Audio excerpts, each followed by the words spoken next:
just filed a bounty hunter. There's a whole bunch of them wandering around out there. Any of you under the misapprehension that you'll get bonuses for intentionally injuring or deliberately crippling another player, forget it. There's a $200 bounty on Luis Zendejas.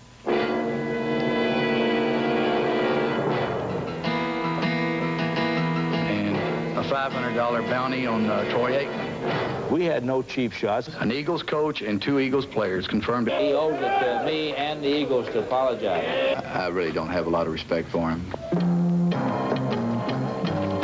Memories of the heated feud on Thanksgiving Day have set the stage for the awaited rematch in Bounty Bowl 2. Last Sunday, Philadelphia ambushed New York in a giant step toward the division title.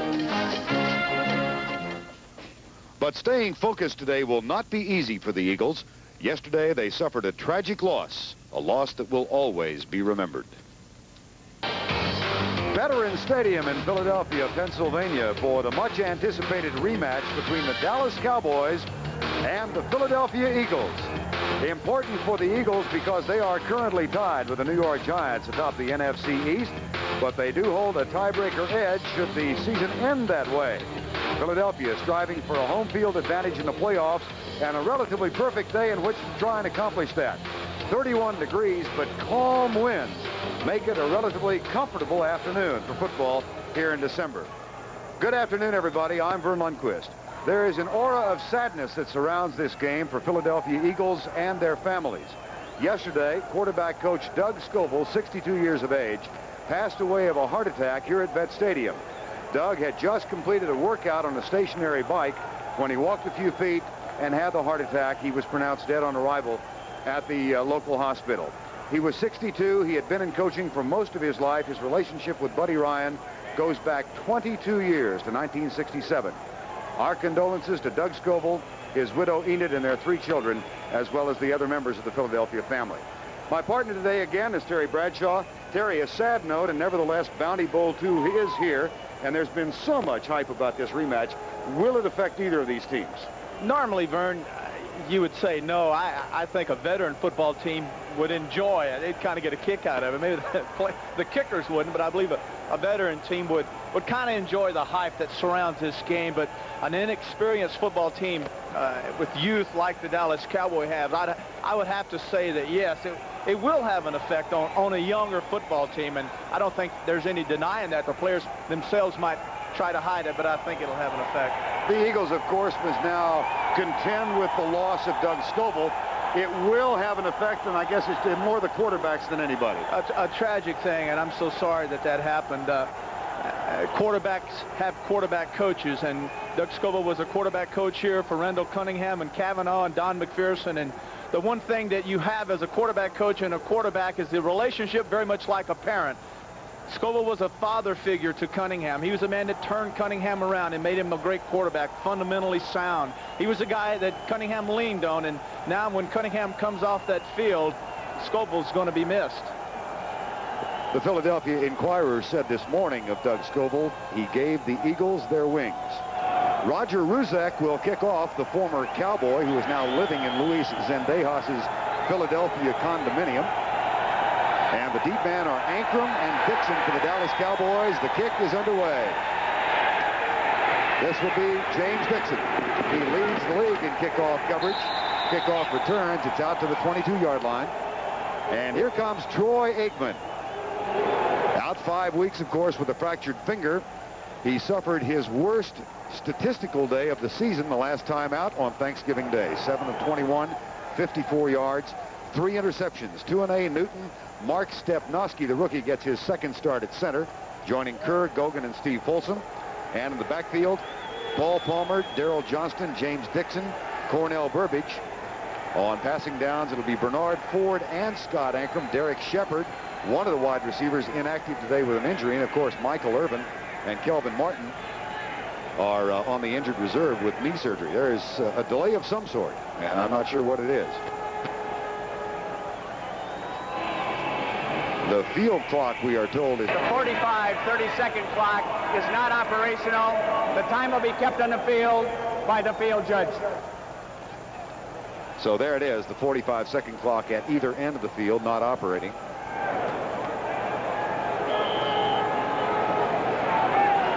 From the 22-yard line officially, the Dallas Cowboys come in 1-12. Their only win on the road against the Washington Redskins, 13-3. Aikman threw 4 touchdown passes last week, but the Cowboys blew a 10-point lead in the fourth quarter and lost to the Rams. Aikman back to throw on first down. Reggie White with the pressure, and he's down.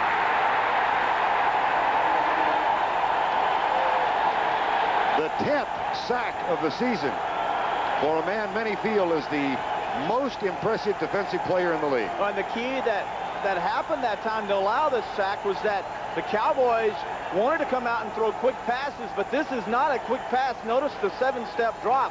All 3 receivers went out, 2 wide receivers and a tight end, Vern, ran deep routes. Those take a long time. Deep routes play into the hands of the rush of the Eagles. Reggie White's 10th sack of the year, 49 on the season for the Philadelphia Eagles, number 2 in the league. Second down and 18. And off to Palmer, who surges for about 3 yards. Defensively, the Philadelphia Eagles come in with an outstanding pass rush, and they lead the league in takeaways. White just got his 10th sack. Pitts, Brown, and Simmons. Clyde Simmons having a terrific year. Joyner missed last week, but he is back, and Byron Evans has come into his own.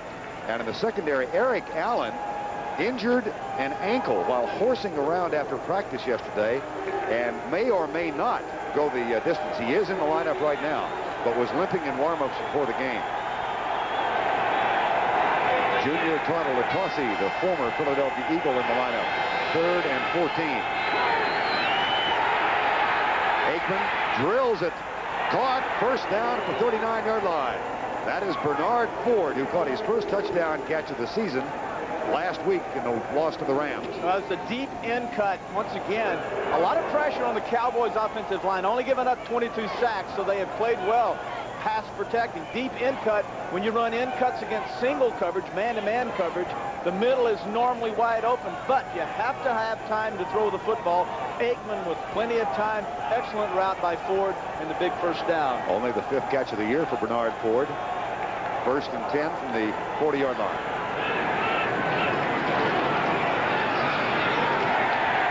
Tackle made at the 41. Jerome Brown, number 99, makes the stop.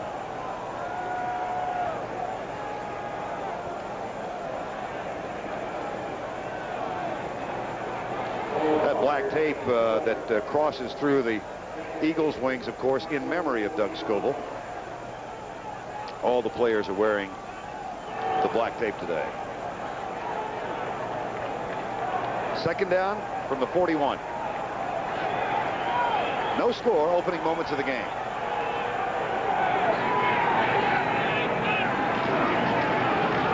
Paul Palmer.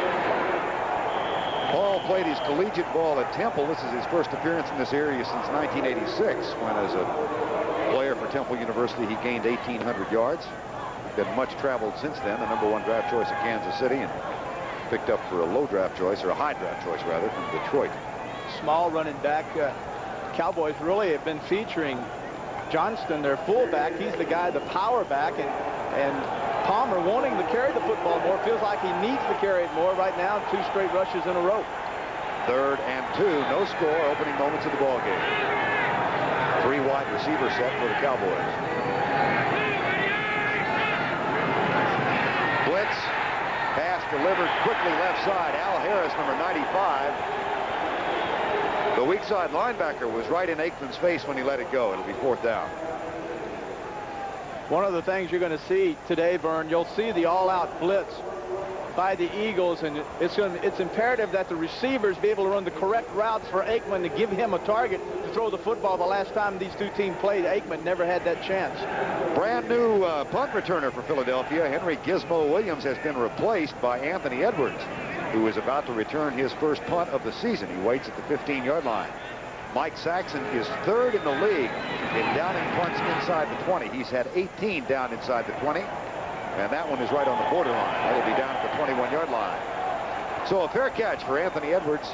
A 33-yard punt. Philadelphia gets the ball for the first time when we come back. 11:23 to go, opening quarter. Dallas and Philadelphia scoreless. Randall Cunningham and the Eagle offense. For the season, Cunningham with 55% completion, 17 touchdowns and 12 interceptions. And his offensive line up front, Darwin, Shad, Alexander, Solteller, and Keith Jackson, who's been in and out with injuries most of the year. Byers and Tony in the backfield. Ron Johnson replaces Michael Quick, who's on injured reserve at one wide receiver spot. Chris Carter at the other. And Carlos Carson comes in on obvious passing downs, and a late decision. Henry Williams, whose name you just saw, is on the inactive list today, so he will not be participating. That decision made just before game time. Here's Keith Byers at left guard. He's knocked down at the 21-yard line. Defensively for the Cowboys, and it has improved now. Danny Noonan has been moved outside, the spot Ed Jones used to occupy. He replaces Tony Tolbert there. Hamill, Willie Broughton back in the starting lineup, and the veteran Jeffcoat. Eugene Lockhart making a strong bid for a Pro Bowl berth, leads the league in tackles, and the secondary, Walls and Williams don't have an interception this season. Ray Horton has only one, and so does Albritton. Second down and 8. Split backs behind Randall Cunningham. They'll try Byers again, and he's out near the 26-yard line. You know, Vern, one of the things that the marked improvement that the Cowboys have, especially over the last 5 weeks, is that the only team to rush for more than 80 yards against them, and that was 138 by these Eagles, and 50-something of that was by Cunningham alone. So they've been giving up less than 80 yards a game with their run defense. And so that's one of the things that the Eagles, if you look at it from their standpoint, the thing they've done so well and improved on is the fact that they are averaging over 140 yards rushing. So they've improved their running game. So it's really the two best things these teams are doing going up against one another. Right now it's a 3rd down and 4, and there is Danny Noonan, first half of the year on injured reserve. Out of the shotgun, Cunningham, 3-man rush. Cunningham dances up and lobs it left, but his receiver fell down, Robert Drummond. It'll be 4th down. Robert Drummond, the rookie from Syracuse, was the intended receiver on the play. He really found, you know, they really discovered him in the San Diego game when he caught over 70 yards worth of passes. A little option route out in the flat. Cunningham didn't get the ball to Drummond early, but notice what Drummond tried to do, Vern. He said, aha, he's not going to throw it to me early. He wants me to go up the field. I must be covered. Cunningham saw him covered and went ahead and threw the ball out of bounds. Cornell Burbage will return the punt. He replaces Derek Shepard, who is, as we said, is on the inactive list. Max Roniger, who joined the team when John Telchik went on the injured list, punts it to a fair catch at the 31-yard line. That's a 42-yard punt for Max Roniger. 9:49 to go first quarter, and we're still scoreless. First down and 10, 9:49 to go first quarter. No score thus far. The Cowboys with their second position. That is the Eagles coaching booth. And on the right-hand side, just with a headset and barely visible behind the post, is Don McPherson, the rookie quarterback from Syracuse. That is the spot where Doug Scoville normally sat during games, talking on the phone with the quarterbacks. And Don McPherson, who is on the inactive list, is occupying that spot today, trying to help recognize pass defenses and such. Mike Pitts has bruised his knee, and he is on the bench. Should be back before the game gets too old, but Mike Golick has taken his place. Now there's motion and flags down. Yeah, and right off the bat, Mike Golick got called for jumping off sides. Now, one of the things... Encroachment prior to the snap. Number 90 defense. Still first down. One of the things that Aikman is going to do today that he has not done this year, Vern, he is going to lengthen the cadence. He is going to go longer on his cadence. Therefore, he can read the blitz coverages. He can get people to commit, and he can then stop and then change the play at the line of scrimmage. And the only way you can do that is by having a longer cadence. A longer cadence that time caused Golick to jump off sides. Eagles 16 penalties in the last game and 13 the last time these two teams met. So here's a play fake from Aikman. Watch out from the back. Jerome Brown. That's his 9.5 sack, and 2 already on the first 2 possessions. That's 50 on the season for Philadelphia. Play action affects only linebackers and sometimes safeties. Jerome Brown simply beats Mark Tuinei, the left tackle of the Cowboys. After you do play action, if no one's there, the only thing you can do is throw the football away or tuck it under your arm and run. Now, away from the ball, there was a flag thrown, and it appears to be against the Philadelphia Eagles. Jerry Seaman is our referee today. You know, I would find it very hard to do a lot of play actions against a team that rushes the passer like the Eagles. Holding number 95 defense beyond the line of scrimmage. Penalties in force. Previous spot. First down. Whoa! Al Harris. And that wipes out a huge loss and gives Dallas a first down. I wonder what Jerome Brown is saying to him, because believe you me, the front four of these Eagles compete against one another for sacks, and I'm sure Jerome Brown is sitting next to Simmons giving him a look. Not to say bonus clauses in the contract at the end of the year. First and 10. And off right side, that's Darrell Johnston, number 48. The Cowboy rookie from Syracuse. He and Robert Drummond, number 36 for the Eagles, were teammates on that Syracuse team. Johnston, who has really developed now the latter part of the season. He's their big blocking back, and Jimmy Johnson told us the thing that they would like to use Johnson for is he's a back that we'd like to run maybe 8 times a game, 10 times, but he's excellent at picking up blitzes. He's excellent lead blocker for our halfback. Second down and 10, no score. Opening moments of the game. Second and 11. Now watch out for the blitz. Nope, they dance out of it. Aikman quickly delivers left side to James Dixon. And he's close for the first down. Izell Jenkins, number 46, and Eric Allen make the tackle. Cowboys, of course, it's been quite some time now since the Herschel Walker trade to Minnesota. In the first 5 games with Herschel, they had 294 yards, an average of 59 a game. In the last 8 games without Walker, they're up to 109 yards per game average. Almost doubled it. Not quite, but close. But then again, if you look at average attempts at rushing, you would probably get a little better feel for those yardage. That's right. 3rd and 1. Timeout. Aikman saw something he didn't like, or he was fighting the 45-second clock. So timeout for the Cowboys, and that time he made sure he signaled timeout, unlike last week against Los Angeles. Left, split left.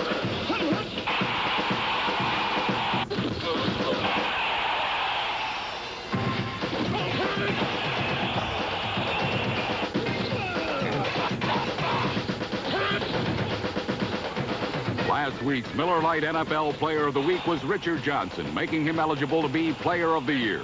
Look for the next winner in Wednesday's USA Today and at the end of the season for the Miller Lite NFL Player of the Year. Cowboys facing a 3rd and 1 in the scoreless first quarter. We're midway through it, and Troy Aikman just called the timeout. We were talking about what he did not do this time, and that goes back to the loss to L.A. last week when Aikman was trying to signal a formation, I guess, right? And the referee misunderstood and said that's a timeout. Yeah, you know, a lot of teams you'll see a lot of times you'll see teams do this, a lot of them do this, a lot of teams will do this, and what Aikman did was this. And then the referee, the umpire, called the timeout. This is timeout. Always has been, never has changed. This is not timeout, but the motion, very similar. Yeah. Well, trust me, the Cowboys don't do this anymore. No, he went like this time, and they got a 3rd and 1. And they're at the line. No score, ball at midfield.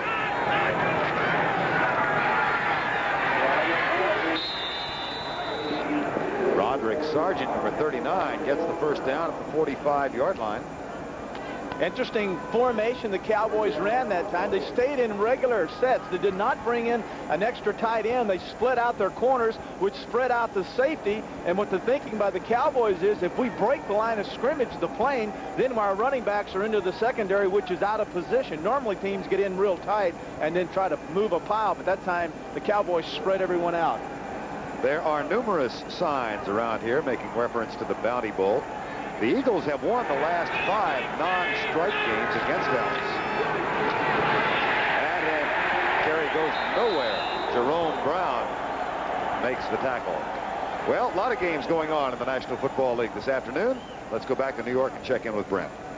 Vern, here's the situation with Minnesota. Herschel Walker out. DJ Dozier with a 38-yard run set up this touchdown pass from Wade Wilson.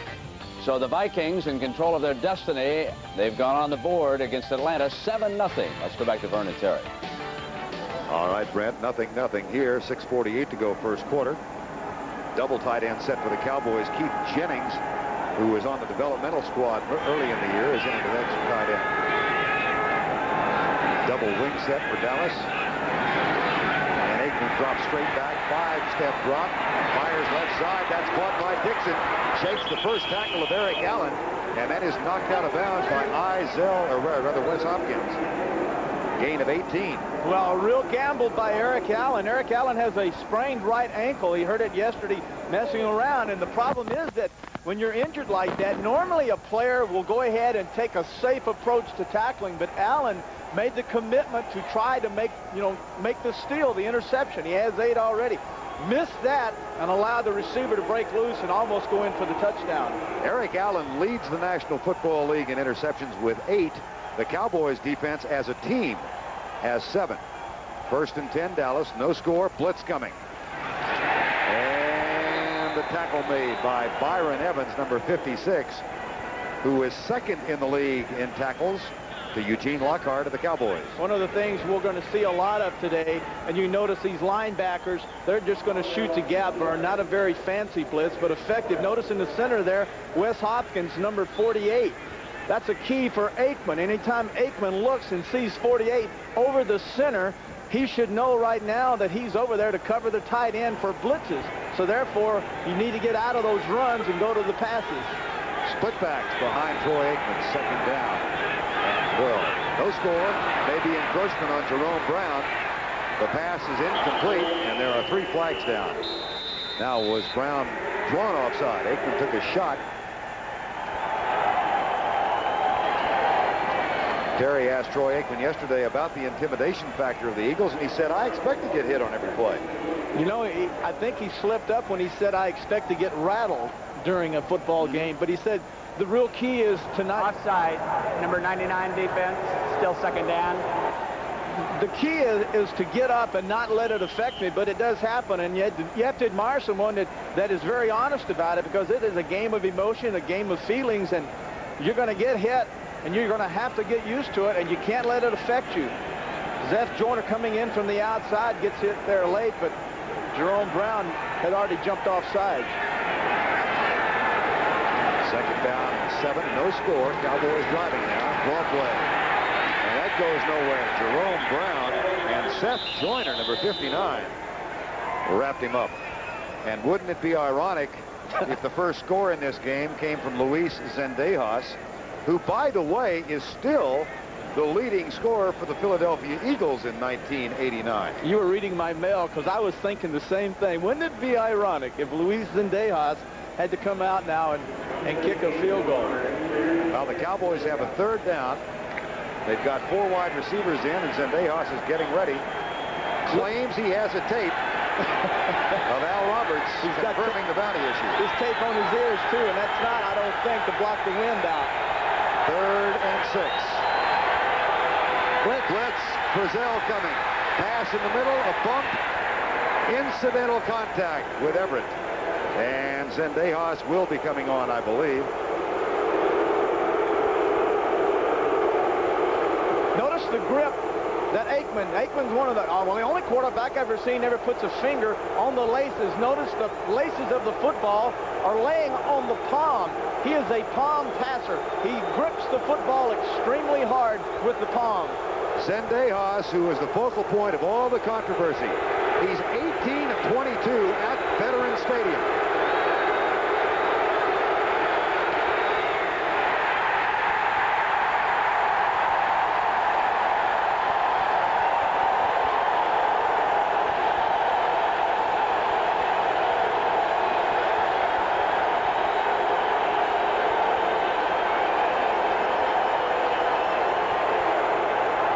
He's 18 of 23. And we remain scoreless in Bounty Bowl 2. The Eagles get it back. Luis Zendejas misfires on the field goal, and as it was being missed wide right, Al Jury was apparently hit on the back of the head with a snowball. And you see him now laughing and putting on a helmet. They offered him a helmet, but he got KO'd right in the back of the head and floored him right in the end zone. Hey, I was in Minneapolis in 1975 when Armin Terzian got hit with a bottle thrown out of the stands. And it lost its humor then. He was almost seriously injured. Here's Cunningham. Left side, Chris Carter. Fumble, but he was out of bounds. with an 8-yard gain. Everson Walls made the tackle. Let's check in on New Orleans and Buffalo. Playing up in Buffalo today. Here's Brent. Vern, they've got even more snow up in Buffalo, and it is the big shock of the day. The New Orleans Saints had scored once, missed an extra point. This time, the dump off to Dalton Hilliard, who is headed for a Pro Bowl appearance in Hawaii after the Super Bowl, and he goes 54 yards. Back to Vern. Wow, 13-0 there. Our score, no score. 4:39 to go. Byers coming to the left side. Cuts it upfield, bounces off a tackle, and forces Vince Albritton backwards. Give a big man like Byers the opportunity to get outside and then square his shoulders up. The people that are going to have to make the tackles are the corners or the safeties, and this man weighs 240 pounds, and that's a mismatch. He had been in his first couple of years here, Terry, as you know so well, the focal point of a lot of controversy, articles saying Buddy Ryan had wasted a draft choice. But this year, a lot of that criticism has been diffused. He's having a really good season. And one of the reasons is, very simply, is the fact that they're running him. They're giving him the football. They're not giving up on him. First down and 10, backs in the eye. Toss left side. Here comes Anthony Tony. There's a flag down. And Tony hustles his way to a first down if the play stands. Albritton, Robert Williams collaborate on the tackle. Here's another bulletin for you. Anthony Tony is the leading rusher for Philadelphia. It's no longer Randall Cunningham. And Buddy Ryan came out and said that, you know, early in the year, Buddy wanted Randall to not lead. Now that he's not leading, Buddy comes out in the paper and says, hey, you know, we got to get Randall back up there. He's the best runner in the National Football League, and we want him leading our team in rushing. First and 10, Eagles. No score. Cunningham back. Across the middle, bobbled and dropped. Keith Jackson, who is tied for the team lead in receptions with 53 and should have had 54. We might be able to have some fun with Jackson today, especially if he becomes, which he has been since he's been back from the injured list, the primary receiver of Cunningham. And I'd like to show everyone, as this game goes along, Vern, how he reads. He is the only receiver that's allowed to read and run wherever he wants to run. He's an option route runner almost. Exactly. Here's Cunningham back, looks right, comes across the middle. That's caught by Ron Johnson. First down at the 37-yard line.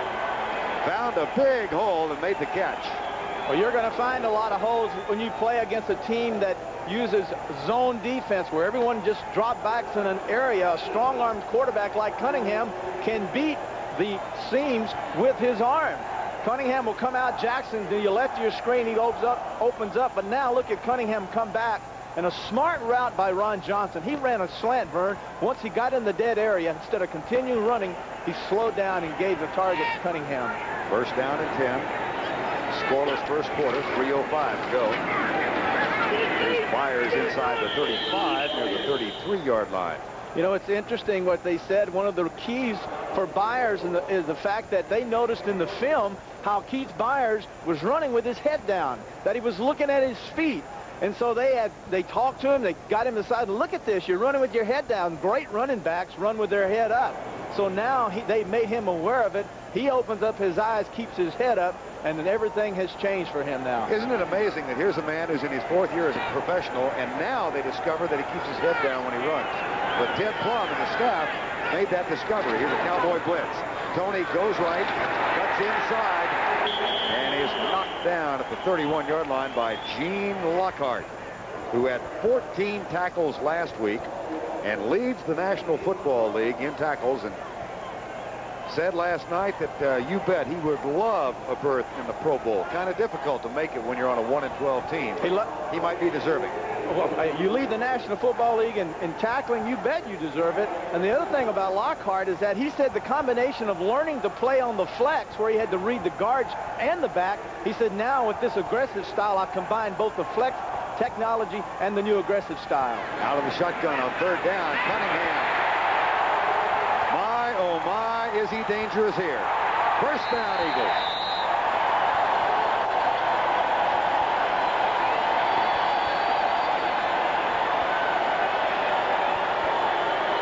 That's a gain of 9. This is simple. If no one is open, Cunningham will take the snap. He'll drop up. He'll say, well, there's the pressure. And once he feels the pressure, he doesn't look downfield for the receivers. He breaks up in the middle, and then he scrambles to run. If you force Cunningham to run and scramble to the outside, then he will pick his head up and look to throw the ball down the middle. If he runs up the middle, he runs. He doesn't throw. 45-second clock now shows 8 seconds as the Eagles hurry to the line of scrimmage. They'll have to fight the clock and go in a quick count. They do. And the handoff goes to Anthony Toney, who goes right and gets a couple of yards. And then Gene Lockhart is a part of it again. Run, run, run, run. This is so different. I know that earlier in the season, this offense was heavily criticized, Buddy Ryan in particular, Ted Plum in particular, because of the type of offense that Ryan was running, which was a running game. They wanted to see Randall throw it 50 times and make all these exciting passes, but they lost quick, and when they lost quick, they lost the heart and soul of their deep threat. And Ryan said, if we're going to win the Super Bowl, we have got to establish the run. That they're doing. 2nd down and 9. No score, first quarter. Cunningham fires it short, caught by Byers. That's short of the first down as well as he gets it to the 14-yard line, and Ken Norton makes the tackle, and there's another player slow getting up, Anthony Toney, who came in with an injury. There's Byers with the catch. Byers probably, Vern, he's the threat. He's the one everyone's concerned about. Byers, more than likely, believe it, will be the one player, the one offensive player that is doubled by the Cowboys. Carter and Johnson, the 2 wide receivers, with the exception possibly of the tight end Jackson, who will also be double teamed, but the 2 wideouts won't be. 3rd and 4 from the 15, scoreless quarter. Cunningham lobs it, Watson. First down. Ray Horton makes the catch. It'll be 1st and goal.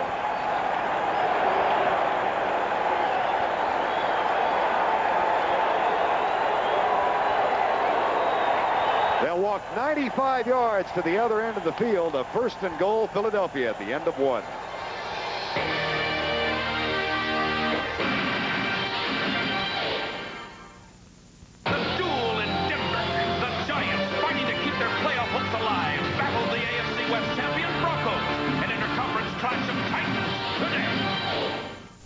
CBS Sports coverage of the National Football League is sponsored by Honda, who invites you to test drive a new Accord. You have to drive it to believe it. Nikon, we take the world's greatest pictures. And by Miller Lite, America's favorite light beer, brings you the Miller Lite All-Star Super Bowl.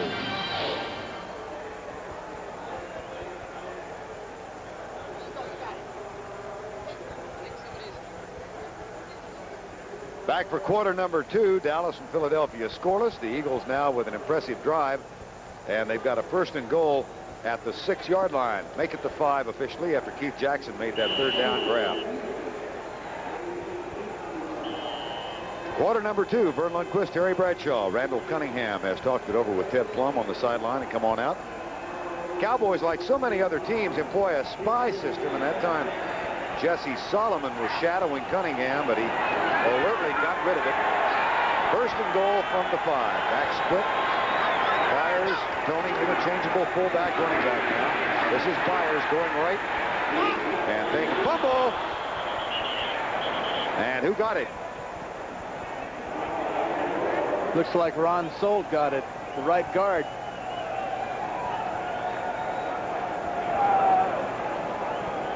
It was Ron Solt.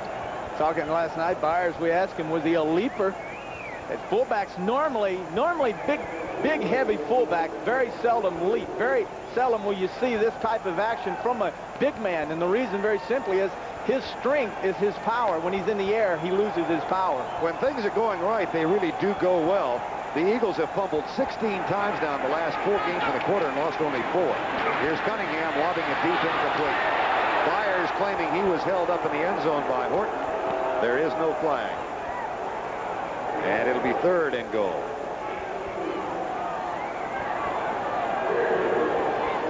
Byers coming in, lined up as a tight end. Coming across the field, and Cunningham took him and had his eyes on him all the way, which made it for easy coverage. The man that was open was Carter on the outside. He was wide open for the touchdown. 3rd and goal. No score. Opening moments of the second quarter. A rematch, Bounty Bowl 2. And if you joined us late, there has been no conflict and very little controversy so far. And a timeout has been called by the Cowboys.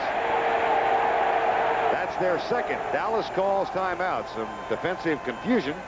We'll be back in a moment. Stay with us now and see if you can understand all this with 2 weeks remaining after today. Philadelphia leads the East over the Giants. They won both games. The 49ers can clinch the West and a home field with a win Monday night. Minnesota leads the Central. There's still 126 possible scenarios.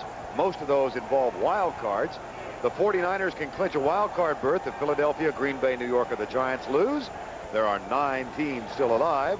Chicago and New Orleans will be eliminated today with a loss. And the Giants and the Rams lead the wild card chase 9-4. Our experts in New York figured all of that out. I'll give someone a truck ride if they can name all 126 possibilities. 3rd and goal, no score. Cunningham, fade route in the end zone. Caught, touchdown. Chris Carter gets absolutely his favorite route to run.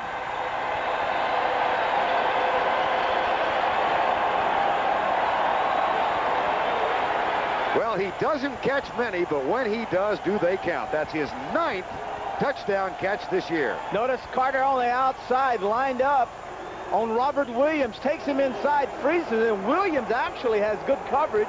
He goes up, mistimes his swing at the ball. When he comes down, then the ball comes down to Carter. What's his favorite route? Everybody knows it by now. It's the fade route. Roger Ruzek, who was a Cowboy, now an Eagle, gets the extra point. And Philadelphia takes a 7-0 lead on Chris Carter's 9th touchdown catch of the year. 14 minutes and 8 seconds to go first half. Chris Carter with the touchdown catch. He caught 2 touchdowns against the Cowboys on Thanksgiving Day, both on fade routes. Both on fade routes, and interesting, both of his fade routes were run from the right side and not the left side. This time Carter caught it from the left side. He last time had Everson Walls on him and got a couple on him, and then decided he'd give Mr. Williams a little taste of it and just got through putting one on him. Ruzek kicks it off, taken by Dixon. Nice run, flag is thrown, and this one will come back. James Dixon leads the National Football League in kickoff return average with 23 yards per return. One might say he's had more practice than anybody else in the league. They have returned a bunch of them. That happens when you're 1-12. And a flag. Here's Jerry Seaman. Well, you know, it's funny that he does lead the National Football League in return yardage, but he doesn't lead him. He does not lead the National Football League in attempts. So there, you know, he's not in one. He's not even the top 5. Illegal block during the return. Number 85 receiving team. First down. Well, we've mentioned the fade route of Chris Carter. Let's go back and take a look at what exactly a fade route is, Terry. Well, a fade route is just simply when a player comes up real tight, top of your screen, Carter will take a little move, a hitch inside now to the outside, and he uses his eyes to freeze the receiver, and then he bounces for the ball. You saw Williams go up, mistimed his jump. Troy Aikman hands it off to Paul Palmer. Bounces off the tackle and gets back to the 20-yard line. Is that a difficult throw for a quarterback to make? No, it's an easy throw to make because, number one, receivers can out-jump defensive backs. Defensive backs are normally defensive backs because they are not good receivers. That's how you find out who can play defensive back. They can cover, but they can't jump. And so, therefore, the receiver, Carter, has the advantage. And as a quarterback, I love throwing the fade because there's 3. I'll show you later. There are several ways to throw it, but normally you take one step and just lay it up. Second down, Dallas. Cornell Burbage comes across. Ball on the ground, goes right. Palmer is knocked down for a loss. Reggie White. Reggie, who 3 weeks ago here first brought out black shoes and talked 4 of his teammates into wearing them because he liked the way they looked on the Colorado Buffaloes. Well, the list has grown now. Last time you and I had the Eagles, there were 14 members wearing black shoes. Today, there are 16. Randall Cunningham is not wearing the black shoes, but Reggie said yesterday, we've got them on order. The problem is he needs them without the steel plate in them. Yeah. They aren't here yet. So we'll see if Randall wears them when they get here. 3rd and 10. Blitz.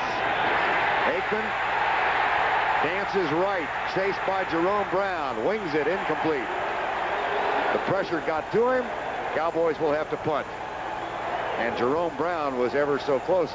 He's still angry at Al Harris for having that sack taken away from him back in the first quarter. Almost got to Aikman. The thing that, the real problems that Jerome Brown causes is that a tackle to his size can take on 2 blockers and dominate them and get into the backfield, and that frees up Pitts, our goal at the other tackle. So he's extremely strong, and then he's extremely quick. Mike Saxon to punt. Anthony Edwards. Bear caught the first one. Gizmo Williams, and snowballs are flying out around Mike Saxon down in that end zone. You can see another one. Security ought to get down there. That could get dangerous if somebody loads up one of those things. Edwards at the 38. And he's back to the 48-yard line. There is also a flag back at the line of scrimmage. Well, you know, this happened in Cleveland. There's your holding on the Cowboys. But, you know, you're talking about snowballs, Vern, and this is the very problem they had in Cleveland. And the Broncos and the Browns, that they forced them to reverse the ends of the field. Holding number 55 kicking team. Penalty decline. 1st down. So the Eagles will take over near midfield. Already today, Al Jury, the back judge, was clipped in the back of the head by a snowball thrown from that end zone. So one would hope that security would get down there and begin patrolling. Timeout. Any number of relationships bind these two teams together. Jerome Brown, for example, the outstanding defensive tackle, played for the Cowboys head coach, Jimmy Johnson, at Miami. Johnson has now platooned his defense. He's got Isaac Holt, Jesse Solomon in. They play quarters number 2 and 4. Here's the toss to Tony, going left with Byers in front. As Philadelphia enjoys good field position here near the 50-yard line, and Ray Horton makes the tackle. You know, one of the reasons that Solomon and Holt are in, you're talking about platooning, and the reason for the platooning is a learning process, and therefore they're not quite ready to play the full 4 quarters. So what Johnson and his staff are doing is they're letting them play a quarter, kind of get the experience with the defense, take them out, let them sit around a quarter, and then bring them back. Jimmy Johnson said last night, Terry, he's learned 1,000 things that are different about pro ball from college ball. One of them is, if you don't get it done in training camp, you're not going to get it done. Here's Byers out of the tackle and breaks the tackle and goes forward to the 42-yard line. Nice bit of running.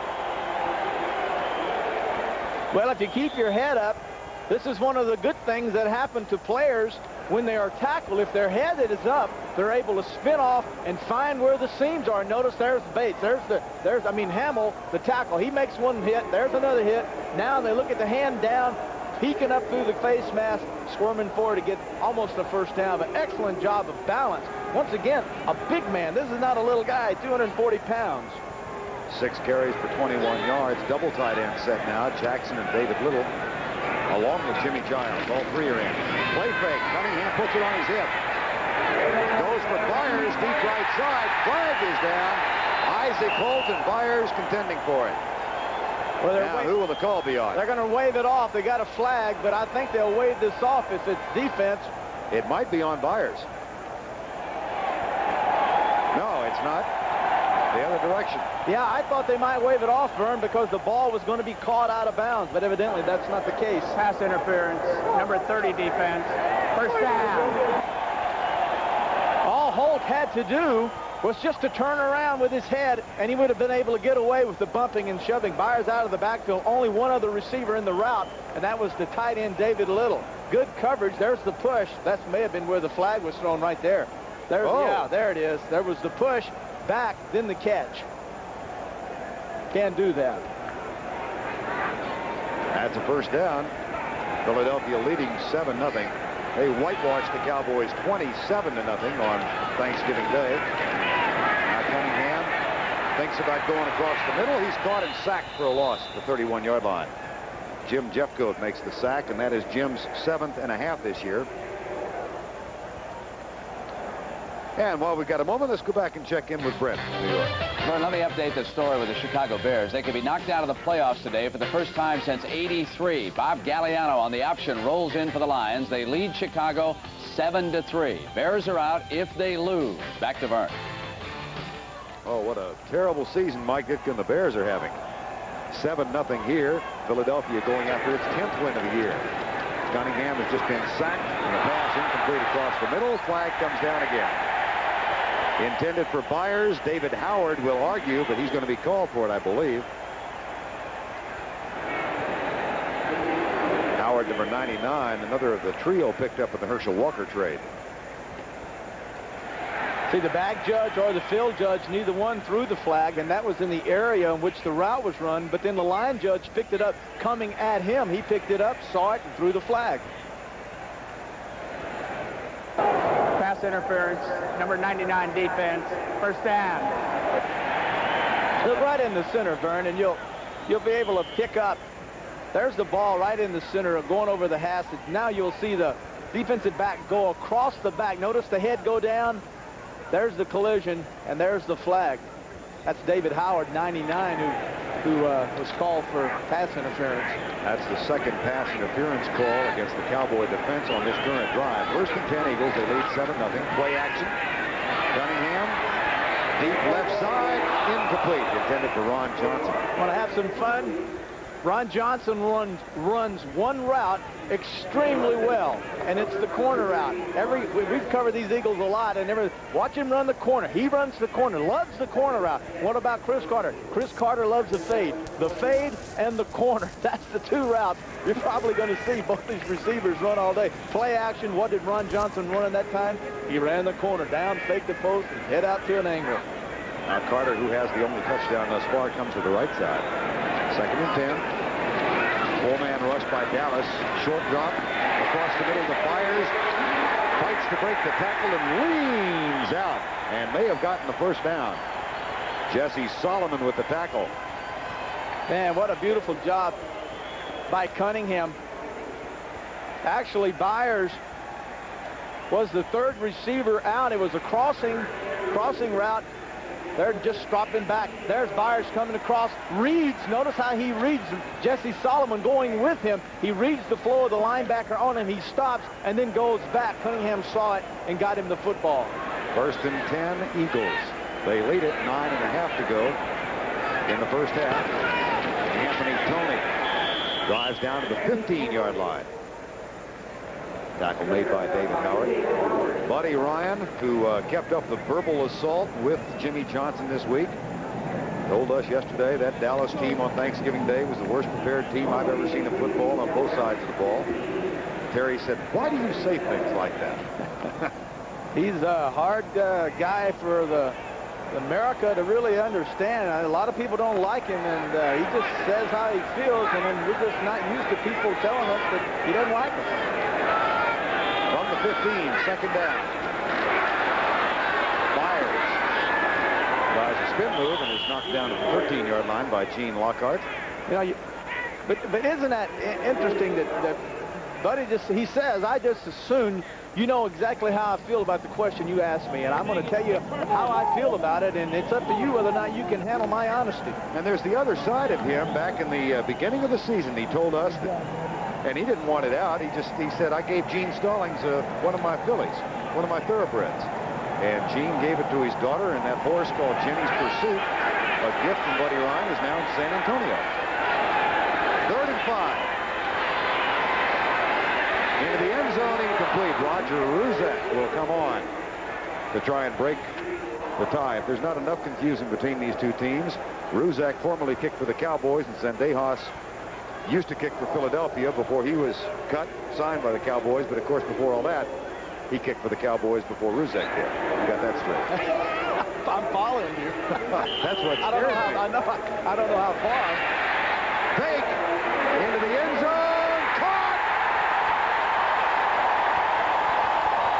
Matt Cavanaugh threw it.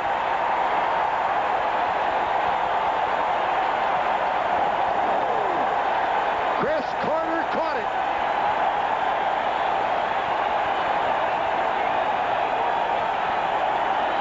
What route fade route, I believe.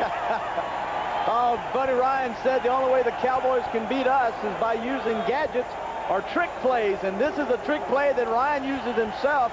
And you saw it, folks, the fade route, a beautiful throw, and a great job by Carter to make the grab. Kavanaugh's 4th pass of the year, his 2nd completion, but the other 3 have been from scrimmage. Matt Cavanaugh, the wily old pro, and Chris Carter out of Ohio State. He's caught 2 today. Matt Cavanaugh just threw the touchdown toss, his first touchdown of the year. One wonders if that might not have been a little vindication for Al Roberts, the special teams coach. Buddy Ryan, the way his mind works, might have put that play in for Al Roberts, because Roberts, of course, has been in the spotlight. Supposedly, it was Roberts who called Zendejas and warned him about the bounty on his head. And supposedly, Zendejas now has a tape recording of a telephone conversation with Al Roberts made after the game. This is good soap stuff. This will be on the networks next year. Al Roberts said, "You release that tape, and I'll sue you. I'll own a Mexican restaurant in Tucson," which Zendejas is a part owner of. So it's fumble by Dixon. Has nowhere to go, but now watch out. And Roger Ruzak had to make the tackle, and had he not, that would have gone for a bundle. Well, you're looking at the guy that might be the special teams performer in the Pro Bowl. Next Saturday on CBS Sports, it's a full day of sports action that all starts with a special edition of the NFL Today live at noon Eastern. Then in an NFC Eastern clash, the Cowboys travel to the Meadowlands to take on the New York Giants. That'll be followed by the season premiere of college basketball on CBS, the home of the NCAA championship. The DeBall Blue Demons battle Dean Smith's 17th ranked North Carolina Tar Heels. That's all next Saturday here on CBS. 14-0. 2 touchdown catches by Chris Carter.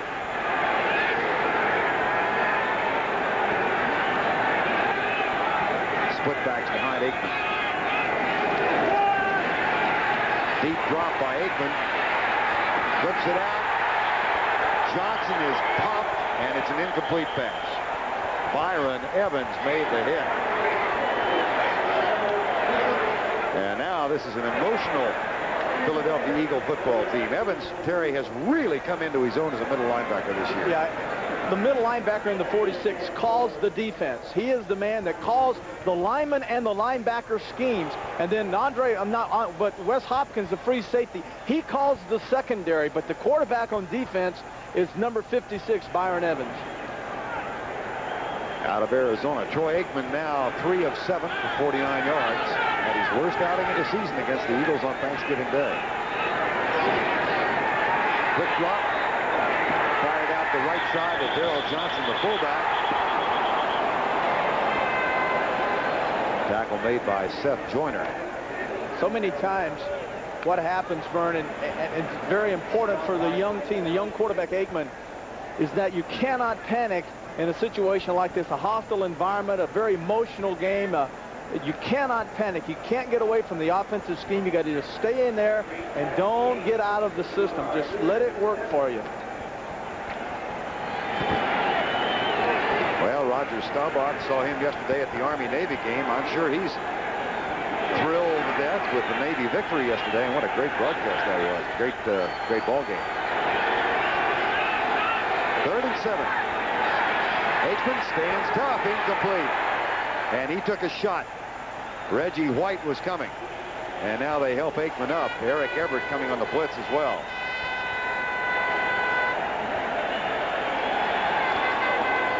And the Eagles are going to get it back. Reggie White, who said he was watching the Notre Dame Penn State broadcast a couple of weeks ago, and he admired how Notre Dame intimidated teams into believing they couldn't beat them before the game started. He said, that's the feeling I want to get here with Philadelphia. Anthony Edwards back. They're working on it. I think they're doing a pretty good job. They come after Saxon, and there's the block.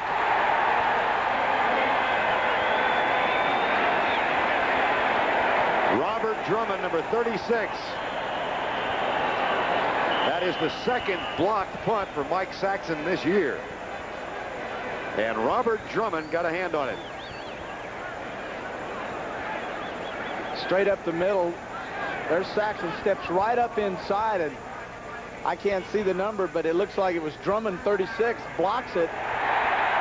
And the Cowboys had an opportunity here to pick this football up and tally-ho down the sideline, but instead they opted to fall on it. Once again, there's Saxton, nothing late, good snap, but great penetration right up the middle by number 36. The one place you do not ever want to allow a pass rusher to come or punt guy to come is up the middle, because he is right in the face of the punter. So now Philadelphia takes over at the 40-yard line. Robert Drummond, the running back from Syracuse, with a block, third-round draft choice. And the Eagles already up by 14, have a chance to increase their lead. 6:32 to go.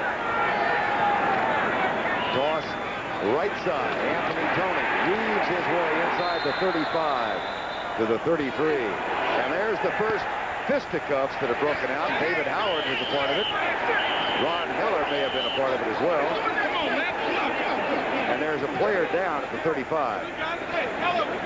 More snowballs come out of the stands.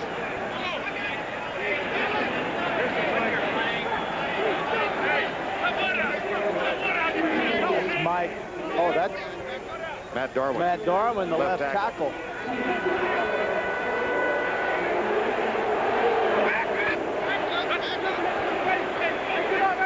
You know, this turf is hard enough in the summertime when it's nice and warm, but in the wintertime when it's cold like it is today, and it is cold on that field. Personal foul, unnecessary roughness, number 99 defense, first down. You know, you hit that turf, Vern, and that stuff is hard as concrete. It freezes, and it looks as though Darwin bounced his head. We'll be able to take a look.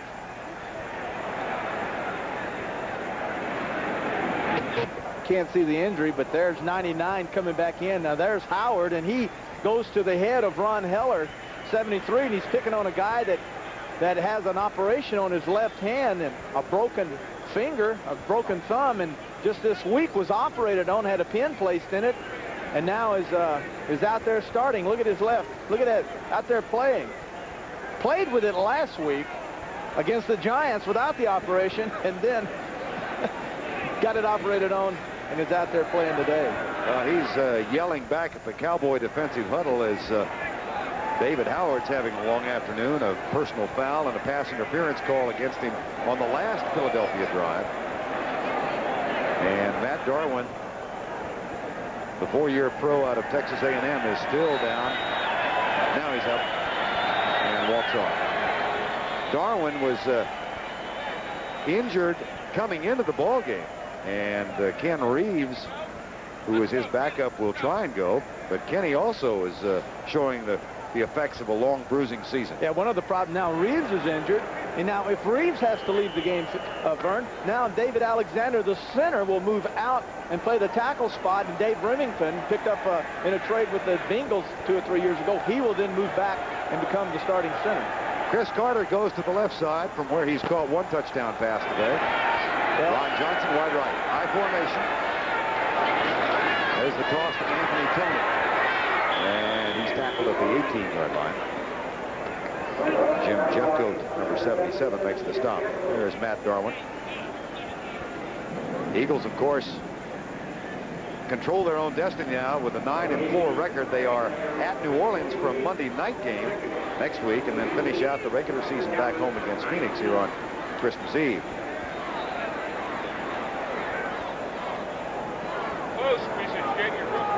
Kenny Reeves now in at left tackle. He's Matt Darwin's best friend on the team, and their roommates on the road, as well as teammates at Texas A&M. Here's Cunningham back. Looks for Tony, being chased by Noonan. Nice move. And down at the 13.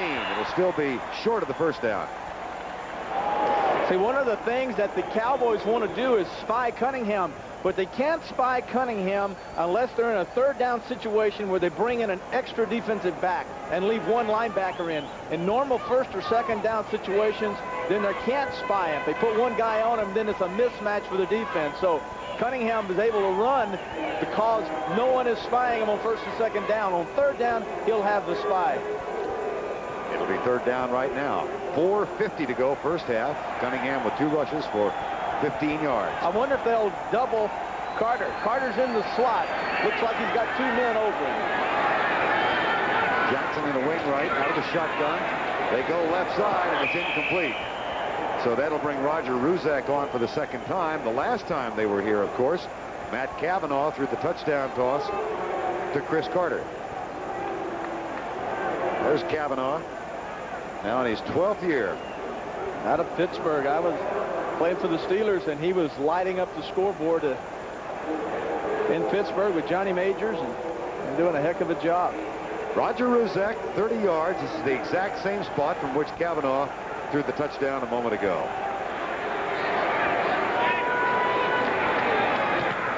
Blocked, and there's room to run for the Cowboys.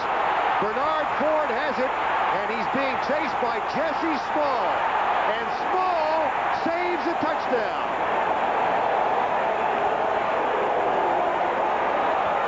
It was Jesse Small's hit of Luis Zendejas to open the second half Thanksgiving Day that started all the bounty business.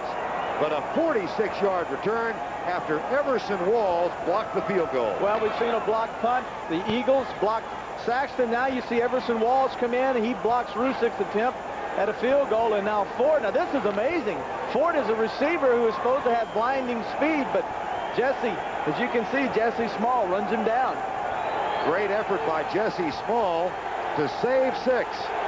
And now from the 25, the Cowboys take over. There's Jesse Small, the rookie from Eastern Kentucky.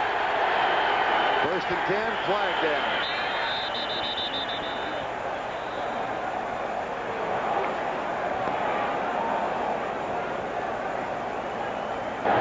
False start prior to the snap. Number 61 offense, still first down. Nate Newton. Guilty of the false start. Zendejas is missed from 42. Philadelphia touchdown off a fake field goal. Philadelphia blocked the Dallas punt, and Dallas blocked the Philadelphia field goal. So Al Roberts, Alan Lowry, the respective special teams coaches of these two ball players. 1st and 15. Aikman chased by Mike Pitts. Made after a 2-yard gain. James Dixon hauls it in.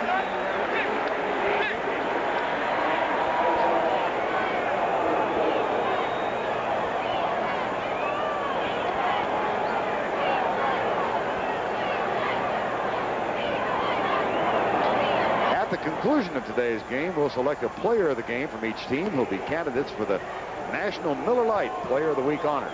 That's coming up in the second half. Right now, 14-0 with 3:45 to go first half. You're seeing the Cowboys go with 1 back set and 3 wide receivers, and the reason for the 3 wideouts is that will take the Eagles out of their 46 defense. No safety blitzes. 4-man front.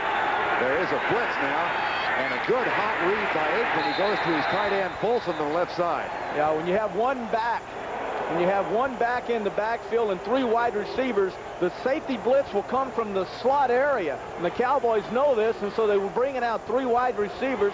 That stretches the secondary and eliminates the safety blitz possibilities, especially up the middle. And if they do blitz, they have to come off the slot, and it's very easy for Aikman to read it. Cowboys thus far 2 of 6 on 3rd downs. Aikman is 6 of 11 for 58. He'll go from the shotgun. And again, 4 wide receivers this time. Scott Anklin joins the group.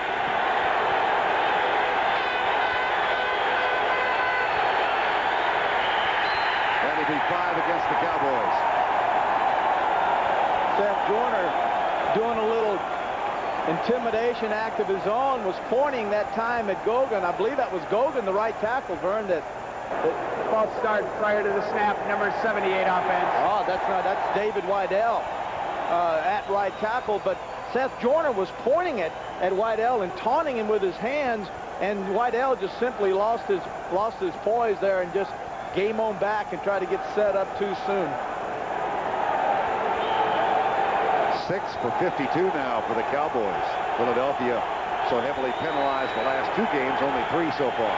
3rd and 14, 14-0. Philadelphia leads. Blitz coming again. Aikman in the corner. There's a jump ball, incomplete. Izell Jenkins with the defensive work.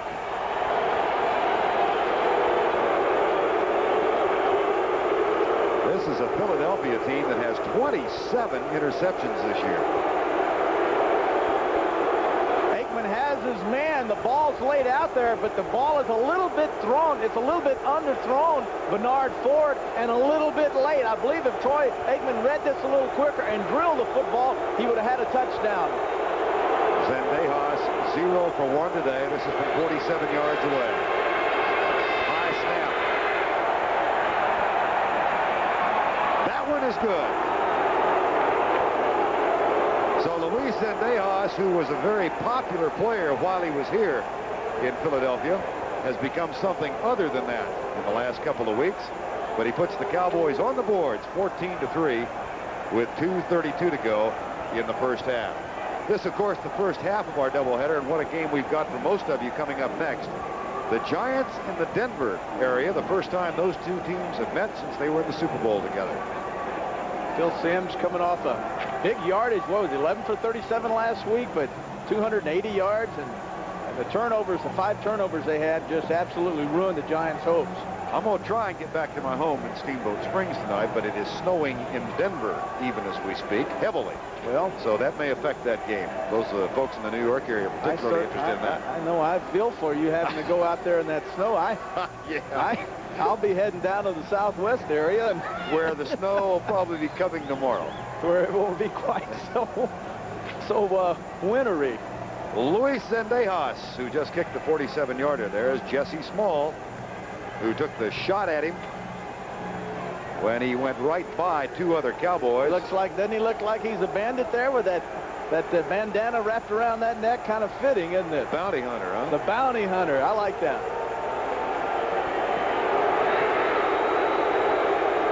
I wonder if that's intentional. Well, there's an anticlimax. Ball just flew off the tee. Yeah, it's bad enough you've got 65,000 booing you. You want to get kick this thing and then sprint to the sideline, but you have to go back up and reset it now and do it all over again. Listen to the fans.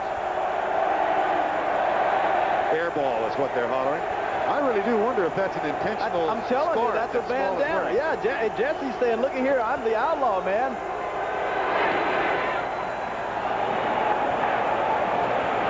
Taken by Mark Higgs, a former Cowboy. Got a little room. Double teamed it down to the 28. Well, let's take a look at Luis Zendejas after the kickoff. Yeah, this is beautiful. He kicks this thing real high. Nice kick. Got those old big thighs, well, not unlike a lot of kickers. Now, I'm going to go off to the field. I'm going to look around to the left and make sure there's no blind shots. Uh-oh, this guy's running with the ball. Can't get him somebody. I don't want to make... And then all of a sudden, Steve Kafusi comes up and he just says, "See you later, Jack. I'm out of here." Zendejas with the 47-yarder over on the sideline. First down and 10. 14-3. Here's Tony going left. Boy, nice job of jamming it up defensively by Jim Jeffcoat. He really penetrated on the play. Well, the key on this play is Jeffcoat. If Jeffcoat stretches this play wide, then the play has to turn back up inside, and there's the linebackers and tackles waiting on him. So Jeffcoat played off the tackle, got outside, and then stopped the play. 2 minutes to go in the first half. 14-3. Philadelphia. Buddy Carter's team has a lead of 11. 2 minutes to go in the first half. Philadelphia leading Dallas 14-3. And of course, it is not Buddy Carter's team. That's what happens when you're looking at Buddy Ryan and thinking about Chris Carter. So you come out with Buddy Carter, or Chris Ryan for that matter. But Chris Carter has 2 touchdowns and Buddy Ryan's team leads. We understand. Help me out of this. I'm trying. You won't let me. Ollie. Second down and 13. Randall Cunningham settles for the safety valve. That's Anthony Tony, and he's knocked down at the 30-yard line. Isaac Holt makes the stop.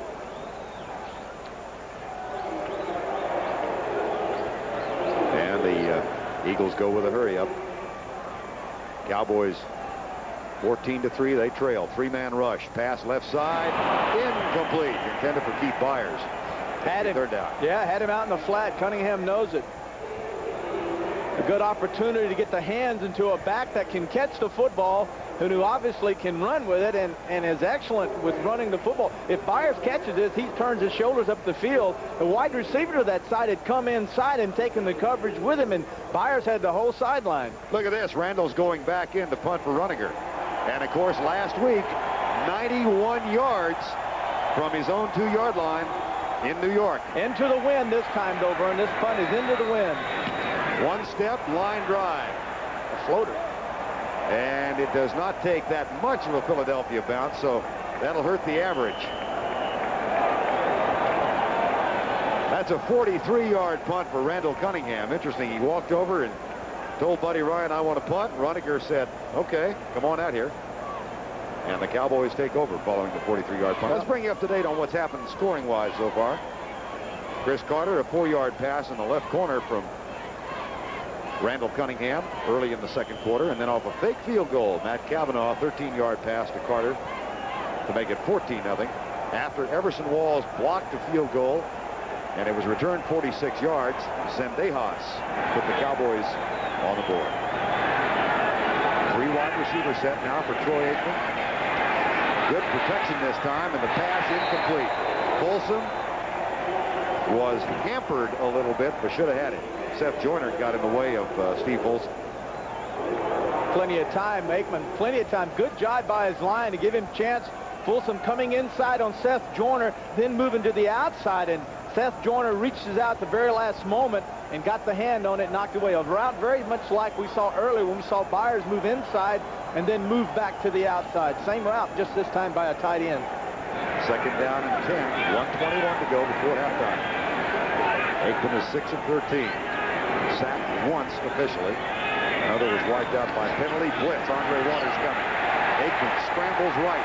Chased by Waters. Delivers it incomplete. As the strong safety Andre Waters got through. Straight up the middle, Waters, number 20, will come up and just takes a peek. Notice how he just comes up, trying to time. But once again, notice 34, Terry Hogue. He is in the center, and Aikman's looking right at him. Another key that this is a safety blitz. Hogue comes up to take the back, and then you see Andre Waters, 20, disappear after the snap of the ball. Cowboys have 1 timeout left if they can get a first down here. The Eagles have all 3 left if they hold Dallas and force a punt and get the ball back. No shotgun. And the pressure coming. Aikman sacked. Golick got him. That's only his 2nd of the year. Yeah, but when you play with Reggie White and Jerome Brown and Clyde Simmons and you come off the bench, man, you're going to have opportunities for sacks.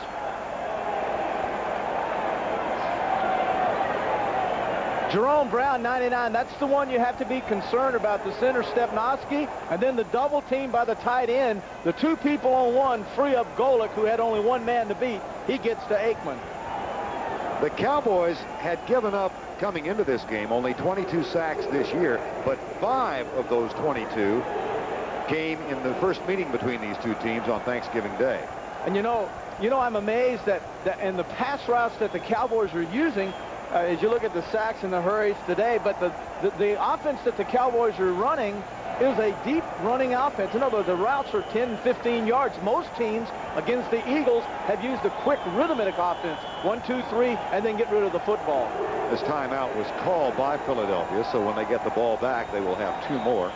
Jimmy Johnson has put the coat on now as the sun has disappeared behind the clouds. 31 degrees with calm winds when we kicked it off about an hour and a half ago.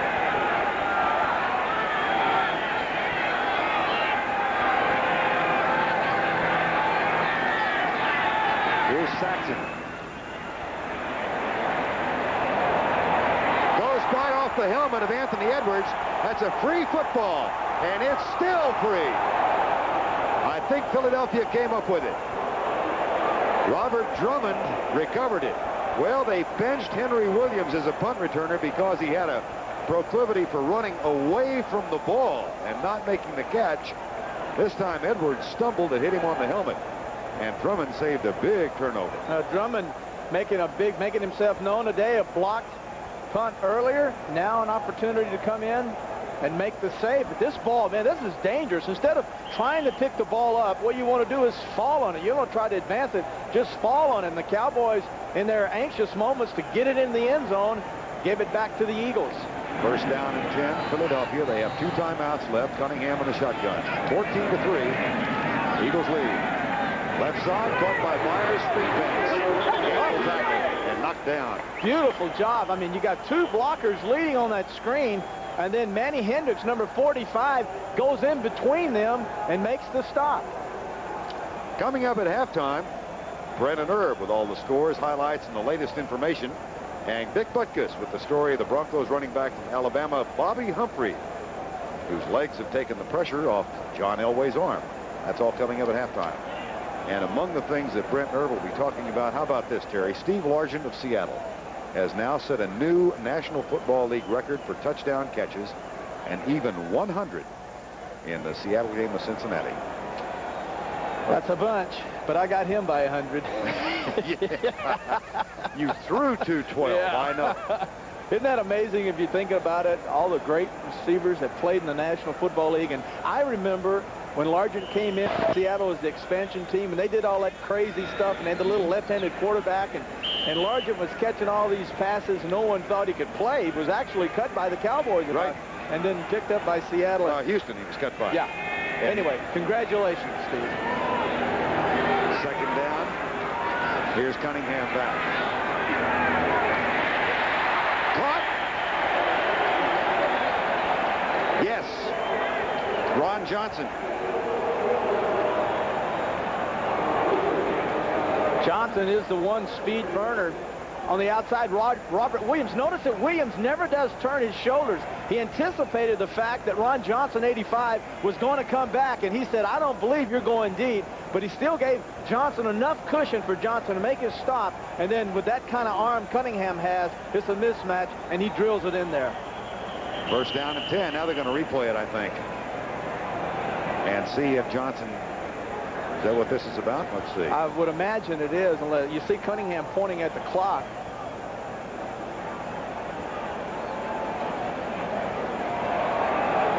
.33 seconds to go. 39 seconds, beg your pardon. It's a 14-3 ball game right now. Please reset the stadium clock. That's what it was. To 42 seconds. Please reset. Thank you.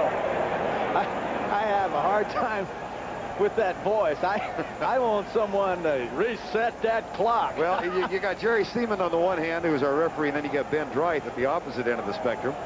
Jerry is really a lovely man, and he takes a lot of kidding about the voice from his own officiating crew. First down and 10. Cunningham, deep right side for Jackson. First down. Keith Jackson, who's tied for the team lead with 53 catches. That one of 21 yards. What's so great about this is the fact that if Jackson does catch this, his momentum takes him out of bounds, so it stops the clock anyway. There's the throw. Nice route to the outside. Jackson grabs it, and then it's automatically, his momentum just carries him out of bounds and stops the clock. Keith Jackson, who was a teammate of Troy Aikman's at Oklahoma for 2 years. Out of the shotgun, Cunningham controls a high snap, pulls up, and he'll run. Tackled from behind, but he does get to the 30. And the clock shows 24 seconds to go. Eagles now call timeout.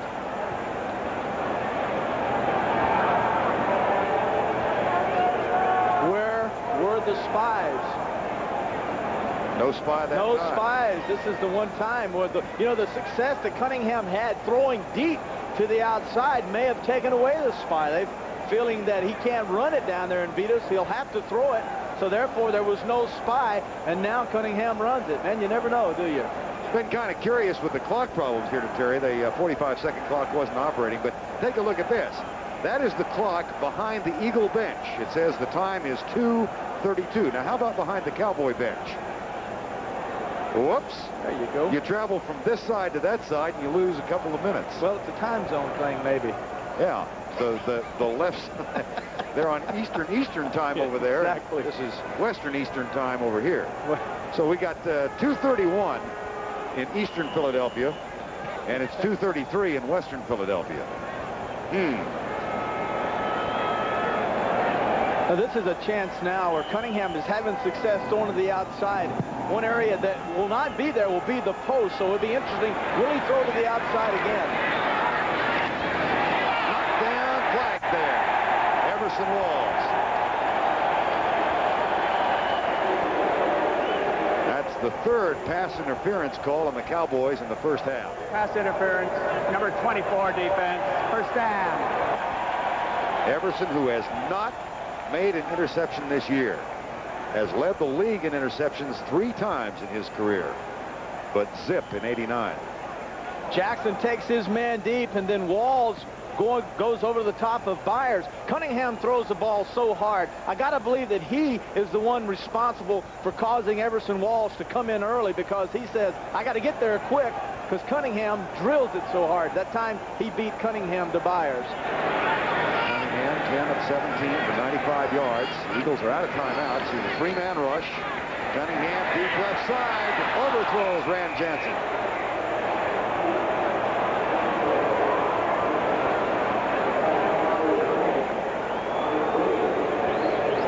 And that'll bring up second down.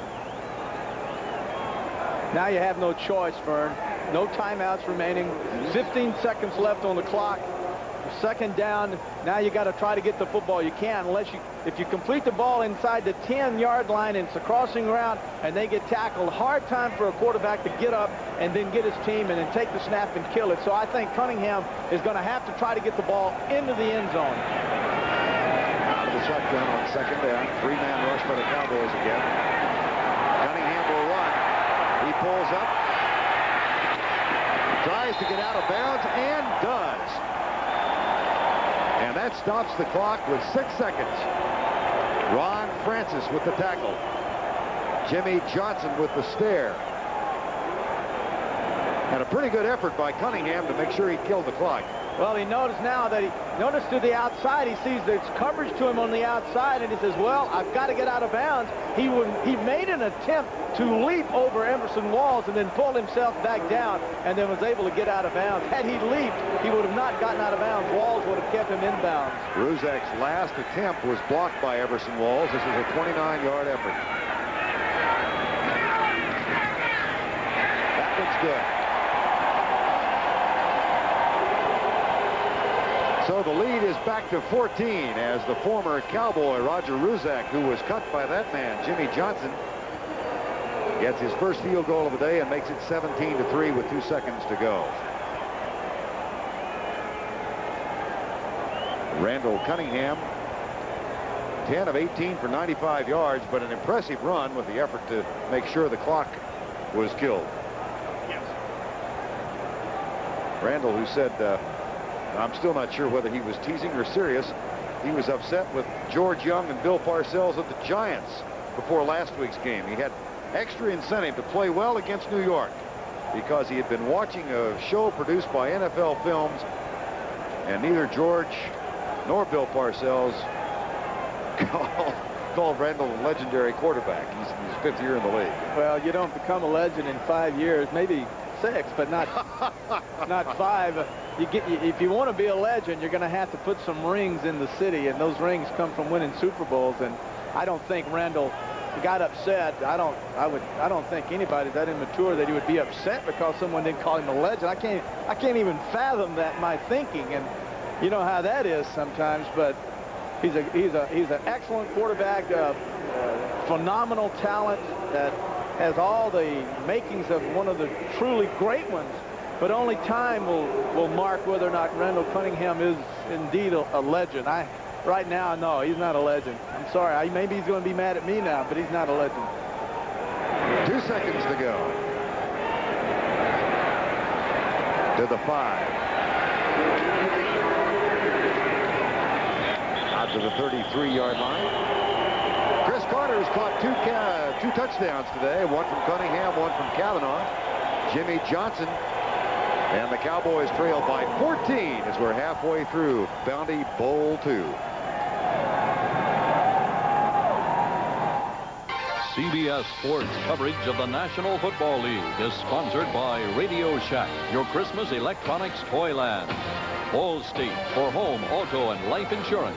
You're in good hands with Allstate. And by Toyota's quality line of cars and trucks. Toyota, I love what you do for me. CBS Sports coverage of the National Football League is sponsored by Ford and your Ford dealer. Have you driven a Ford lately? AT&T, the right choice. And by Tots, the premium champagne. Halftime at Veterans Stadium in Philadelphia, the Eagles with 2 touchdown passes, one from Cunningham, one from Kavanaugh, have a 17-3 lead over the Dallas Cowboys here in Week 14. One of the techniques that teams use to try and defense Randall Cunningham because of his scrambling ability is called a spy technique. Now, the Cowboys are using that same thing. We've got a pretty good example of how they go about it. Yeah, they're taking a linebacker in some cases, especially in the nickel, or when they bring in 5 defensive backs and take out a linebacker, they'll use either a back or a linebacker, and what he'll do is get in front of Cunningham, and when he goes to the left, he goes to the left, and to the right, and vice versa, and they follow him all the way. I want to show you. Notice that in this sequence here, you're going to notice 54, Jesse Solomon, and notice that Bates, the free safety, will both take a bead on Cunningham. Watch how they react to Cunningham. Cunningham in the shotgun. Now you notice Solomon, 54 to your right. He's easing up. Bates to his left. He's easing up. Actually, Bates, when he sees his man block, his back block, then he comes back inside, and he doubles with Solomon Cunningham. Notice that. No way Cunningham can run with the football up the middle with a guy spying in. That's why it's designed. That's why it's called a spy. Called a spy technique. We even saw a couple of weeks ago here the Minnesota Vikings use Al Noga, a defensive end who lined up at a nose tackle spot. He became the spy. So different people for the same purpose. Cunningham at halftime, 10 of 18 for 95 yards. Troy Aikman, 6 of 14 for 58 so far. Cunningham has thrown the 1 touchdown, his 18th of the year. Aikman, neither quarterback has thrown an interception so far. As a matter of fact, no turnovers in the ball game, no fumbles lost. We've had, of course, the blocked kicks. Randall Cunningham, who has posted modest numbers this season, and in part that's because of the emphasis on the running game that Buddy Ryan and Ted Plum have designated as important for Philadelphia. Cowboys will kick off to open the second half. Luis Zendejas, who has a 47-yard field goal, the only Cowboy point so far. Mark Hicks is the middleman of 3 deep.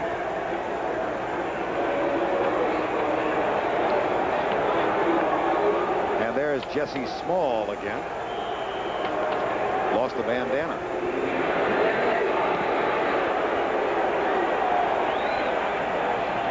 At the 11, Mark Higgs with a hurdle, out the tackle, and out to the 32-yard line. Nice effort by the 5'7", 200-pound running back.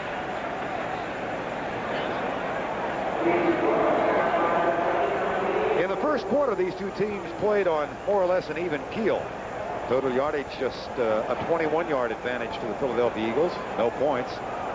But in the second quarter, 1 yard for the Dallas Cowboys. 1. And they got that field goal after blocking a field goal attempt by Roger Ruzek. A return of 46 yards. Bernard Ford dragged down by Jesse Small. First and 10 Eagles. They led 10-0 at the half. In Dallas on Thanksgiving Day. Gene Lockhart makes yet one more tackle on Anthony Toney. Lockhart said yesterday that one thing that it's been a very, very long year for this team, obviously, when you're 1-12. And he said the one thing they wanted to do today was be competitive because we don't want to be embarrassed. And he said, believe me, Buddy Ryan will embarrass you if he gets a chance. Second down and 9.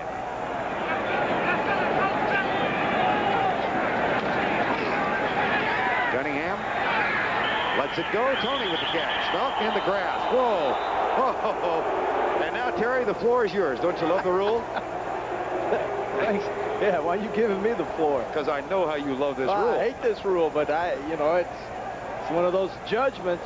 Cunningham, the quarterback's making a lot of money, and the owners don't want their quarterbacks hurt, but he is in the grasp and He control. was going to be tackled. That's not a case where he grab him by the shoulder pad and the guy pulls and spins and gets away. Then they call him in the grass. But that was a good call and a good sack by Noonan. That was. Danny Noonan gets the sack and out of the shotgun on 3rd down and 15. And again, no blitz. Solomon is the spy. And he's looking at Cunningham. Steps up. The pass caught by Jackson. And Albritton runs him out of bounds. Right in the face of the spy, Cunningham pulled up. Well, we saw that in the first quarter in the face of Solomon. When again, Cunningham pulled up and then threw the ball, and Jackson then made a great catch. And boy, this is a heck of a catch. I mean, just a heck of a catch. Run Francis the corner, turns him loose to Albritton. Jackson over the middle. Notice he notices that Bates pulls underneath and covers him underneath. So he just goes to the open area. He has the option to run wherever there is an opening. Cunningham pulls up. Excellent job by Cunningham, but a beautiful catch, one-handed catch by Jackson. Jackson 3 for 57 today. Been injured much of the year. There's a play fake and Cunningham on the roll. Gets a great block from Alexander, his center, and then slides down at the 38-yard line, short of the first down.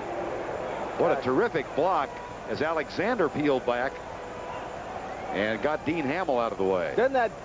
Wouldn't you just hate to be a defensive coordinator and have to defense this? I mean, look, you got a guard pulling one way, you got a guard and a tackle pulling the opposite. Actually, they pulled the wrong way. That was a mess up in the line blocking. Cunningham on a play action. The first guy was covered, no one there. Linebackers go deep. You run with the football, drive you crazy. Cunningham now, again, the season leader in rushing yardage. He's got 44 today. 3-step drop. Lets it go for Tony. And the Cowboys converge on him, but Tony whispers his way out of bounds, short of the first down at the 39-yard line. Anthony Tony, who a year ago here in a come-from-behind victory over the Cowboys caught the winning touchdown with 10 seconds to go from Randall Cunningham. In that game, Dallas jumped out to a 20-0 lead, only to lose to the Eagles 24-23 as Cunningham drove them 90 yards in the last 2.5 minutes. As we said, Philadelphia has won the last 4 games and the last 5 non-strike games. The only victory in the last 6 games was 41-22 in 1987, the strike season. 3 tight ends in on 3rd and 1. Timeout, Eagles. So there's one of their 3. 12:54 to go in the 3rd quarter of play. Eagles are driving again. They've got a 3rd and 1 with a 14-point lead. A sellout crowd at Veterans Stadium in Philadelphia. Not that they are basking in the sunshine. It's 31 degrees, but it has cleared up once again, and they've enjoyed themselves. 17-3. A ball game much hyped. Snow fell a couple of days ago. It has cleared out today. No wind, though, so it's relatively comfortable. And the Eagles up 17-3. Vern Lundquist and Terry Bradshaw. 3rd and 1. Same formation. You wonder what happened. It could be a misunderstanding. This could be a play action, Vern. Motion, and that'll be a false start. Dead ball foul, so if it is a false start against Philadelphia, that is, it may be the Cowboys encroaching. Yeah, normally when you see a quarterback call timeout in the same set, he came out, Cunningham did, and lined up in the same formation, had David Little go in motion the same way, it makes you think that possibly they don't go back and say you got a route on this and you got something fancy going on. So that made me think that there might be a play action. Start prior to the snap, number 88 offense. Keith Jackson. So from 3rd and 1 to 3rd and 6. See if Jackson 88 in the lower left of your screen. There, the hand came up. Once the hand goes down into a 3-point stance, you cannot pick it up prior to the ball moving. That's what happened to Jackson that time. Keith, who, as we said, was a teammate of Troy Aikman's at Oklahoma. He and Aikman worked as painters one summer. And every morning at 5:15, they'd get up and drive in the same pickup truck to go spend the day painting. They had to report to work at 6:18 in the morning. He slept a lot of the time. Troy drove. Here's the pass. Caught. First down. Keith fires. Nice play. Bill Bates made the tackle. It's fun to have an offense when your number one receiver, as a quarterback, when you drop back and you're taught to look at the very first receiver, in this case Byers, when he's wide open. Man, this is fun. Cunningham, notice Jackson, he goes deep to the outside.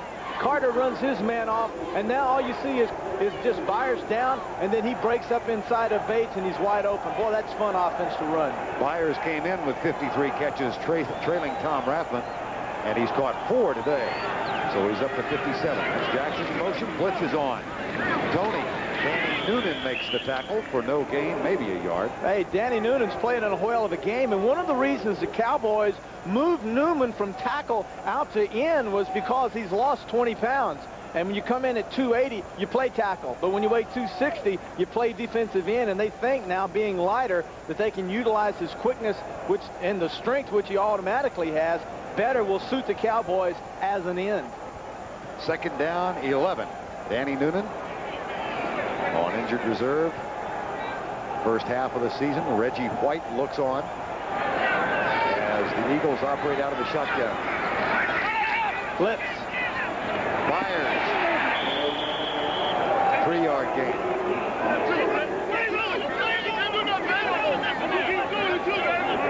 Bates and Byers are not ordinarily the most vociferous of players. This time they become such. Nice word. Good word. You like that? Yes. Little teaching. Linebacker disappears. Byers noticed the linebacker that was covering him doesn't cover him but runs by him to blitz. He saw the blitz. Now the read for Byers is when the man covering me runs by me, I break out for a blitz control because Bates, 40, he has to cover me. Third down. Shotgun formation. 4-man rush. Solomon spying again. Cunningham motions deep left side for Byers. What a pop! Incomplete. Manny Hendricks delivered the blow.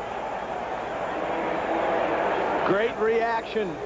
Excellent time. Great pass blocking. And then Cunningham moving Byers, directing Byers, who got free. But because it took so long for the ball to get out there, that allowed Manny Hendricks, 45, enough time to react to the ball. Man, watch this. There's the movement by Cunningham. Oof. Hendricks makes it an incomplete pass, and that sets up a 46-yard Ruzek field goal attempt. He's perfect as an Eagle. Hasn't missed since he replaced Luis Zendejas as the field goal kicker in Philadelphia. Duel in Denver. The Giants, fighting to keep their playoff hopes alive, battle the AFC West champion Broncos and interconference clash of Titans today. That's Ted Plum on the right-hand side, the offensive coordinator, and Randall Cunningham, of course.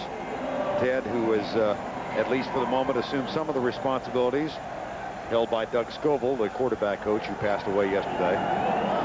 Randall Cunningham now 14 of 23 for 138 yards. He has thrown 1 touchdown. And the Eagles are up now 20-3 as they go after their 10th victory of 1989. Roger Ruzek will kick off. Dixon and Ankrum deep for the Cowboys.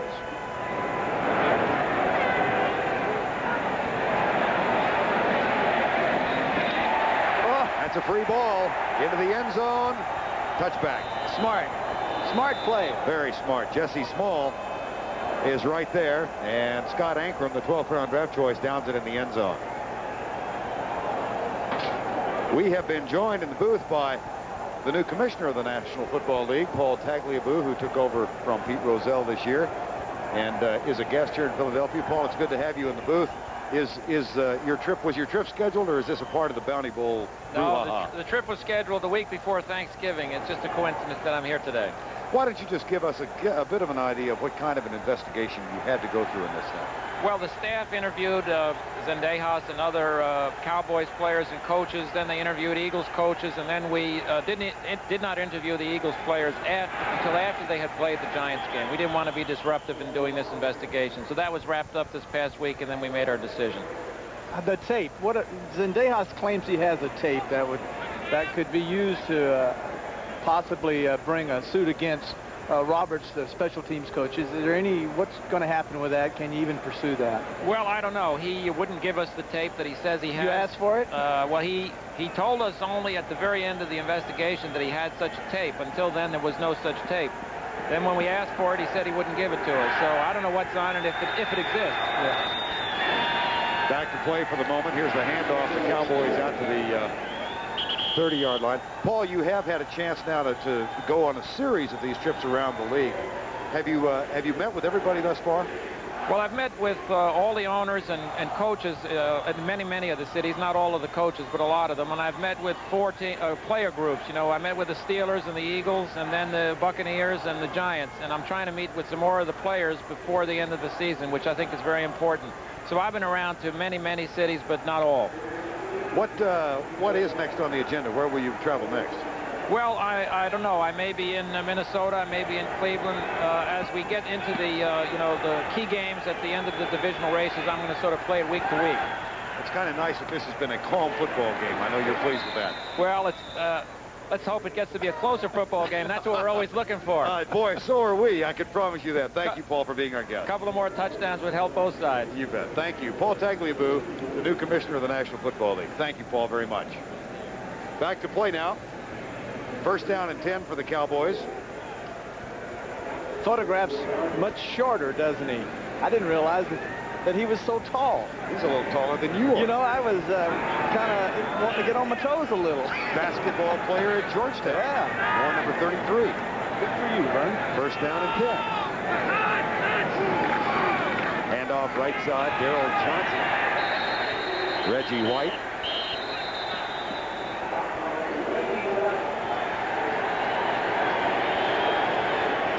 What a man of quiet dignity Reggie White is. He's moving back to Knoxville, he said, Terry.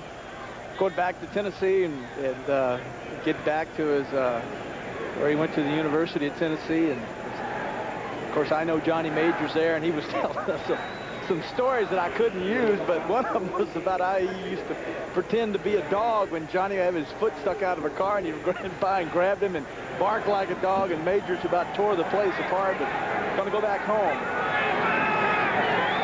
Down and 10, play fake. Aikman darts to his right. Got some room to run. And does so out of bounds. Chased there by Seth Joyner. And a flag.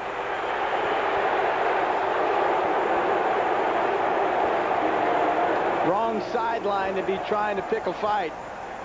Too many blue helmets, too many blue jerseys over there. And Aikman's intent now is to stare down Seth. Now he's out of bounds. And then the right hand to the back of the head. He can't do it. I mean, personal foul, unnecessary roughness, number 59 defense. First down. All right, that's just on the shoulder, but the point was that Aikman had taken a step out of bounds, and once he goes out of bounds, you know how they protect these quarterbacks. You're better off just pulling up. Just keep your hands off of him. You're not going to get anything but a personal foul, and that's exactly what happened. Troy Aikman runs that time, and then the 15-yarder for a first down. 5 penalties on Philadelphia. Aikman now 7 of 15 for 64 yards. 4 touchdown throws last week in a loss to the Rams. Wide receivers left and right on first down and 10 from the 43. And off to Broderick Sargent. Good defense by the Eagles. Vern, one of the things that Aikman pointed out to us was that this Eagle defense was a hard team to get a picture of. You can't get a grasp of exactly what they're trying to do defensively. He said against the Miami Dolphins, it was very easy. You could see it. Last week against the Rams, it was very easy. You could see it. But against the Eagles, you don't have any idea, because what they show you on film, they will change that the following week, and you have to adjust on the football field. 31-year-old Jeff Fisher, the defensive coordinator of Philadelphia. Second down and 9. 20-3, Philadelphia. Split backs behind Aikman. Clyde Simmons puts a hand on him, but Aikman delivers the ball across the middle, and Paul Palmer has a first down at the 30-yard line. Izell Jenkins with the tackle. And it's a first down, Dallas, as they try and climb back into the ball game. You know, something we haven't seen the dash package that a lot of teams use against the Eagles, the dash package. All that is the quarterback will take the ball and then pull out and then sprint deep to the outside. And while he's sprinting, he reads the receivers in the coverage and either throws on the run or pulls up and then throws. But so far today, we haven't seen the Cowboys do that. 1st and 10, Dallas at the 29. Timeout, Dallas. Aikman trots over to the Cowboys sideline. Babe Laufenberg a part of the picture. It's 20-3. The Blue Demons of DePaul, the Tar Heels of North Carolina, the season premiere of college basketball on CBS Sports next Saturday. 7:14 to go, third quarter. Vern Lundquist, Terry Bradshaw here. The Eagles leading the Cowboys 20-3. Dallas with a first down and 10 just inside the 30. In Bounty Bowl 2, it has attracted the sign painters and some who aren't quite as professional as that one. 1st and 10. Longest drive of the day for the Cowboys. They had only 1 yard of offense in the second quarter. Cornell Burbage starts in motion, followed by Eric Everett, number 42. Motion. Whoops. Hang on. I can't believe that wasn't whistled dead before. No. That's got to be a dead ball Yeah, foul. they'll call this back. Seth Joyner was so off. He was so offsides, it's ridiculous. That's got to be a false start or offside, either one, but it's got to be a dead ball foul. Offside. Defense. Thank you, Jerry. See, once again, we said earlier, Aikman in this game wanted to go to longer cadence, and here's the reasons why. There it is, longer cadence. Teams that are extremely aggressive with their defense normally are people with personalities that are quick to strike. And so therefore, you go longer cadence. People that are quick to strike lack patience, and they can't stand it. And away they go. They just can't wait. And Seth Joyner, man who loves to play this game, is just pawing at the ground like a bull waiting to get at Aikman. He got there a little bit too soon. That looked like beach volleyball for a moment. First down and 5. Aikman, who grew up throwing the football in Henrietta, Oklahoma, will throw it on first down, puts it on a rope. And that's going to be good for another first down for the Cowboys. The catch made by Cornell Burbage. Troy Aikman said he's got a distinctive style. Every quarterback, I guess, it might surprise some folks, throws the ball a little bit differently, Jerry. Show us how Troy throws it. Well, Troy, you use the seam as a way to grip the football. But Troy doesn't use his fingers on the football. He takes his palm and wraps it around the ball, and the only thing that touches it is this knuckle. Look at this. Just this right here, and look at all the white down there, and he squeezes it hard, tries to keep a little pocket. Most quarterbacks have a pocket under there, but with Aikman, it's palm. He palms the football and rolls it off his hands. He palms it this time in a double coverage, deep left corner, and that is an incomplete pass. And Andre Waters and Burbage go after each other. Waters, who has earned a reputation around the league for his aggressive play. Yeah, aggressive play is good. I like it. Good euphemism, isn't it? You betcha.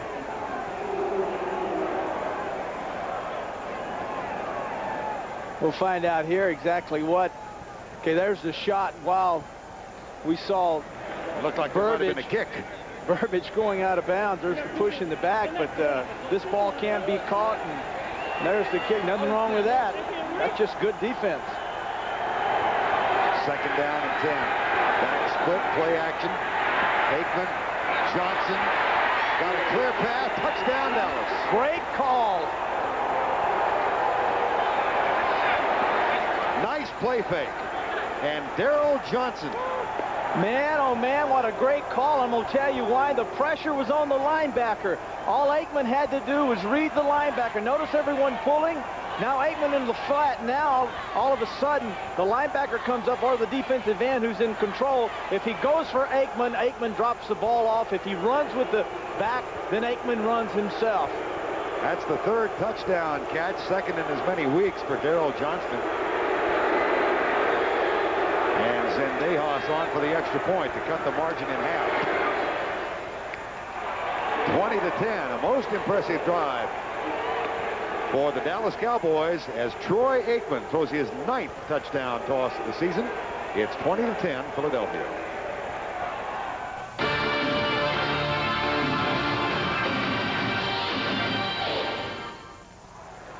A smile on the face of Troy Aikman, who's just thrown his 9th touchdown toss. Of course, he started his career at Oklahoma, broke his leg, sat out, then transferred to UCLA, where he wound up. Was telling us yesterday the only coach who's ever tried to change his throwing style was Barry Switzer. Can you imagine that? And this happened when Troy was in Henrietta High School, and he attended the Barry Switzer coaching clinic in the summer, and he said Switzer tried to show him how to throw the football. Yeah, you saw my explanation on how Switzer had him throwing the football too, flipping it underhand. Mark Higgs. Whoa! Boy, what a collision at the 24. Yeah, Terry, just one more note about we were talking about Aikman's throwing style. You might show the difference in how he throws the ball and how you used to. Well, I guess really Troy and I are two quarterbacks that have really unique styles of their own. While he palms the football and throws it like so, I put my fingers. This is Aikman again, like this, and then I threw it like this. So it was. What's the weirdest one? Really, we're both a little messed up, I guess, but whatever works. And he has used that motion all his life. And when he went to Oklahoma and Switzer tried to change him, they were going to go to the I back, and that's the reason he went there, was to throw the football. And Switzer recruited Jackson, Keith Jackson, the same way by telling him we'll go to the I, we'll throw the football. And then he got there and they ran an arrow curl, a back in the flat and a receiver on the curl. And then Switzer looked at Aikman and asked him, did he understand it? And he said, yes. He says, well, good, because I don't. He said he knew he was in trouble. And off up the middle to the 30. And that'll bring up a 3rd down for Philadelphia. 20-10 here. Let's find out what's going on elsewhere. Once again, here's Brett. The magic number for the Minnesota Vikings is about to become 1 to wrap up its first division title since '80. Chris Dolman again forces a fumble, which leads to a defensive touchdown. This time, Tim Newton. It was Keith Millard earlier. Elsewhere, the Packers continue to lose. So the Vikings closing in. Back to Vern. All right, Brent, and of course, Nate Newton, Tim's brother, is a member of the Cowboys offensive line. 3rd down and 4 here. 3-man rush with the spine. And Cunningham hit from behind. That'll be in the grass. And it'll bring up 4th down, and Dallas will get the ball back. Tony Talbert. The 3rd sack of the day as Ed Jones and Tony Talbert head to the sideline. Yeah. Young rookie, 6'6", about 240 pounds. A lot of them compare him a little bit to L.C. Greenwood up in Pittsburgh, but a kid that they think that will be able to grow into his size, put on another 20 pounds, and become a real force for the Cowboys. Max Runniger back to punt. Cornell Burbage waits for it at the 40-yard line. Fair catch called by Burbage at the 45. Cowboys take over following the 30-yard punt. Next Saturday on CBS, a full day of sports action that all starts with the NFL Today at 12 o'clock Eastern Time. Then the Cowboys will be in New York to take on the Giants. Terry and I will be there for that ball game, and that'll be followed by the season premiere of college basketball on CBS, the home of the NCAA Championship. DePaul travels south to take on North Carolina next Saturday at 3:45 Eastern. So we've got the NFL Today, the Cowboys and the Giants, and hoops. 20-10, 4:09 to go, 3rd quarter. Back split behind Troy Aikman. Offside, Steve Folsom. That'll cost the Cowboys 5.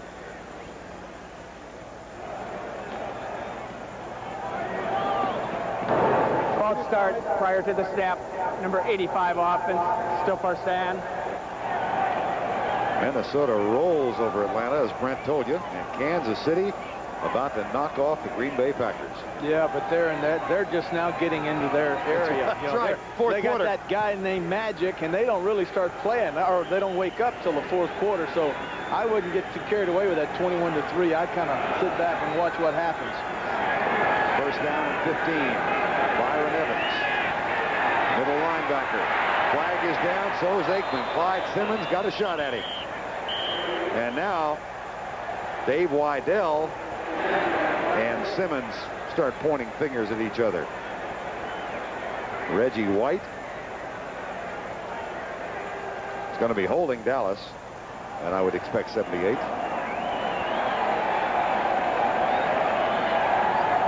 You can see Jerry Seaman run over and point the finger, and you could kind of understood that what he's trying to tell the Eagles is, you know, don't get involved in this. Don't let this game get out of hand. That's not necessary.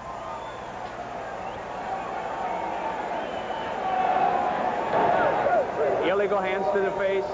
Number 78 offense. Still first down. Dave Wydell, whose brother Doug Wydell plays for the Denver Broncos. And, of course, the Broncos at home to the New York Giants next on CBS. Most of you will see that. First down and 25. And Aikman faces this fearsome pass rush of the Philadelphia Eagles. Standard defensive set, four-man rush. They stunt. Aikman lines the receiver up at the 39. And another flag comes flying from downfield. Sammy Lilly makes the tackle.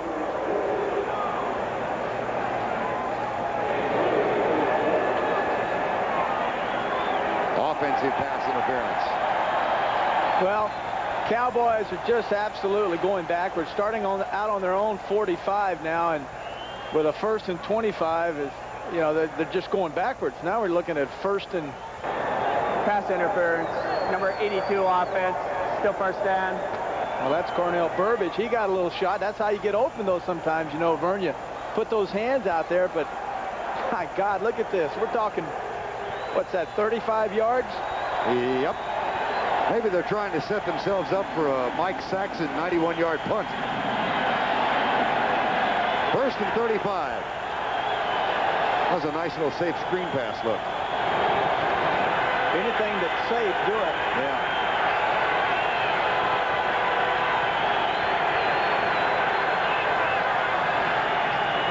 That's safe. Paul Palmer. Now it'll be 2nd and about 32. You're better off here. The score's 20-10. Cowboys had an excellent opportunity from their own 45-yard line. I sense the Eagles offensively not playing with the emotion that it takes to really put a team like the Cowboys away.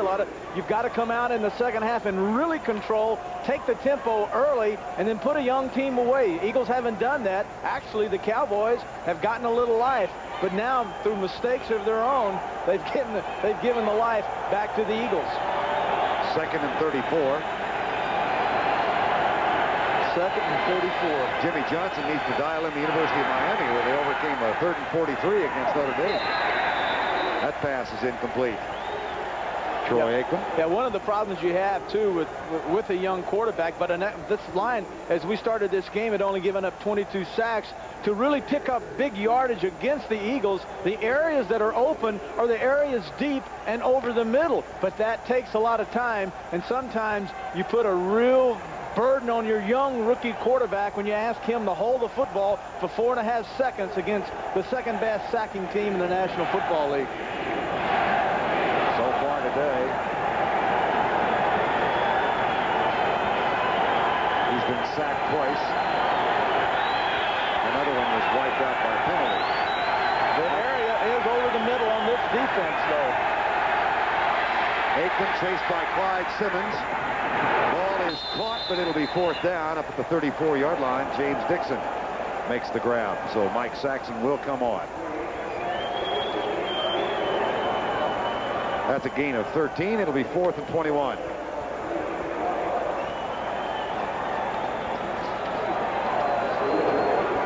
Saxon's 5th punt. Anthony Edwards has returned 1 thus far. He had 1 bounce off his helmet. Made a fair catch on another. And Tom Rafferty, the 35-year-old veteran. See if he's in there, or is Stepnoski? It's Stepnoski. Stepnoski. So Tom, who did snap for punts and field goals last week, he is not even doing that today. Saxon. Edwards. Flag down. Junior Tonalatosi ran into Anthony Edwards. And so what appeared to be an outstanding punt will be reduced almost in half by the penalty.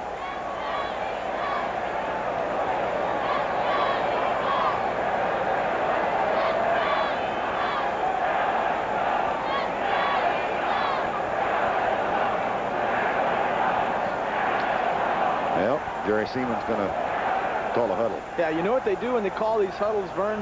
What happens, Seaman now will be the guy to control the huddle, and what he's doing is going over all the options on the rule, what could have happened, what did have, getting everyone's opinion, making sure that they got a clear explanation of the infraction. That's what they're doing now. When they call him off to the side, look at him using his finger. Then we're going to sit here. Yes, this play, here's the rule. What have you got? All right, you sure this, da-da-da-da-da. And they go through it, now the decision. Fair catch interference, number 25 kicking team. 15 yards, spotted the foul. First down. That wipes out a 61-yard punt. Yeah, okay, there's the fair catch. There's signal. Edwards, there's the fair catch. Now, Junior Tall, when he saw that, he should have gotten out of the way. But what happened was Anthony Edwards at the very last moment, notice, he moves to the right of your screen. Watch, there it is. Now he moves back to the left, and when he moves to the left, he actually gets in front of Junior Tatalatasi. So there you've got a question whether or not Edwards interfered with Tatalatasi. Instead of making the fair catch, he decided to get away from the ball. And he ran into Tatalatasi. So if that's the case, then I'd wipe it off. They didn't. And the Eagles have the ball at the 36-yard line. 20-10. Reverse. Carlos Carson hit behind the line by Jim Jeffcoat.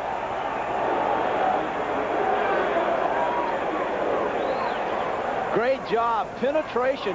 The one thing coming into this game was that the Eagles, there's the handoff, there's the motion. You'll see pull, but then you're going to see Jeffcoat come. He's the man that chases. When you got a guy like Jeffcoat that chases, he's the man you want to go ahead and run your reverses on. There's a reverse. He comes back up the field, catches his balance, and makes a tremendous play on Carlos Carson. Jeffcoat, right defensive end, now the veteran of that defensive line since Ed Jones has been reduced to part-time status. Ed is in there right now and chasing Cunningham. Cunningham takes a shot as he delivers the ball, and it's incomplete. It was the 38-year-old Too Tall Jones chasing Randall Cunningham on that play. Yeah, and this is where Too Tall Jones really does help the Cowboys.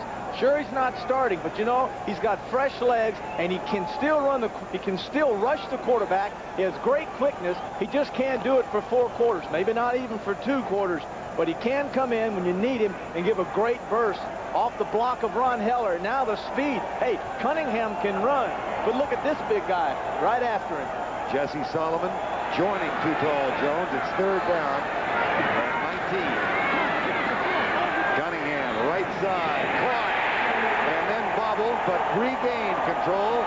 First down, Chris Carter. And for once, he didn't run a fade route. Well, one thing about Chris Carter is this is one of the things Cunningham said about him. When I run a route to Carter, because he's a young kid, he'll run routes deeper just because he wants to prove a point. That time he needed to go deep, 19 yards to be exact. He does, and he gets the first down. That's a 21-yard gain on 3rd and 19, and the Eagles have a first down at their own 48-yard line. Kind of demoralizing, isn't it, when you play so well and then give up a 19-yard conversion? Carter, 41 catches for the season now, and 10 of them have been for touchdowns. Here's Cunningham. Chased by Broughton, slides down at the 50. That'll be the final play of the quarter. That's the end of the 3rd quarter. With our score, Philadelphia 20 and the Cowboys 10. We now pause for a word from our local station. This is CBS. Jim and Odetta, you get our best every day. CBS Sports coverage of the National Football League is sponsored by Miller High Life. Buy that man a Miller. The best comes shining through. AC Delco, automotive parts that don't just fit, they match. And by Today's Chevrolet, who invite you to see why nobody's winning like the heartbeat of America.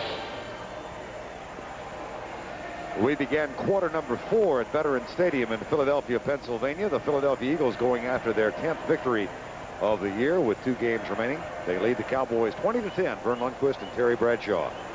Eagles on the road at New Orleans a week from tomorrow night, and then back home here against the Phoenix Cardinals to wind out the regular season on Christmas Eve afternoon. 2nd down and 7 from the 50. Cunningham with a little pressure goes deep down the middle, and Johnson's there.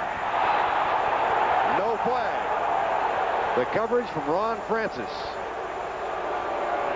who's played most of this half in place of Robert Williams. Francis, a one-time second-round draft choice, who is the nickel back now.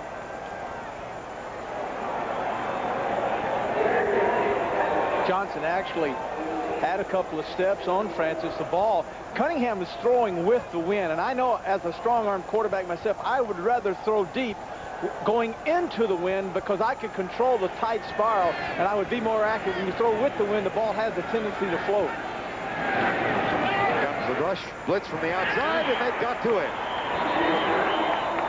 Jeffcoat, I believe, was the first man at Randall Cunningham. Yes. And now has a minor disagreement with Keith Byers.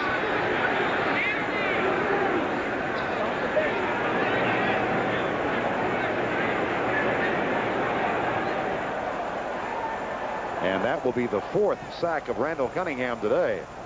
Jeffcoat, 77, simply comes up the field, but the problem happened was Darwin went outside to pick up the safety blitz by Manny Hendricks, 45, not realizing the back was behind him. The back was responsible for the blitz. Darwin should have stayed with his man, Jeffcoat. Roniger, punt. Burbage, flag is down. We're going to have an illegal block on Isaac Holt. And that'll be another Cowboy penalty that will wipe out pretty good field position. There's Isaac Holt, number 30. And they'll bring this one back to the 20-yard line. Well, the last time the Cowboys had the ball, they had it at their own 45. Look at Jimmy Johnson. He understands that penalties, mistakes, and he said coming into this game that the mistakes that we have made, we the Cowboys, have been little mistakes. Not big mistakes, but little mistakes. Well, these are big mistakes. Anytime you're in a game and you're this close, 20-10, only down by 10 points, every mistake is a big mistake. So the penalty, here's Jerry Seaman. Illegal block during the return. Number 30 receiving team. First down. There's Isaac Holt. I think it was Sammy Lilly who was involved in the play from a Philadelphia point of view. Lower right-hand side is where the infraction occurred, right there. There it is. And it was Sammy Lilly. Yeah, Sammy Lilly, backup cornerback, and the block by Holt in his back. At the 13-yard line.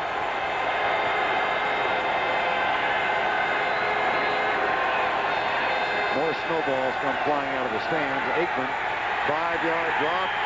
Now he is sacked at the 3. Mike Pitts.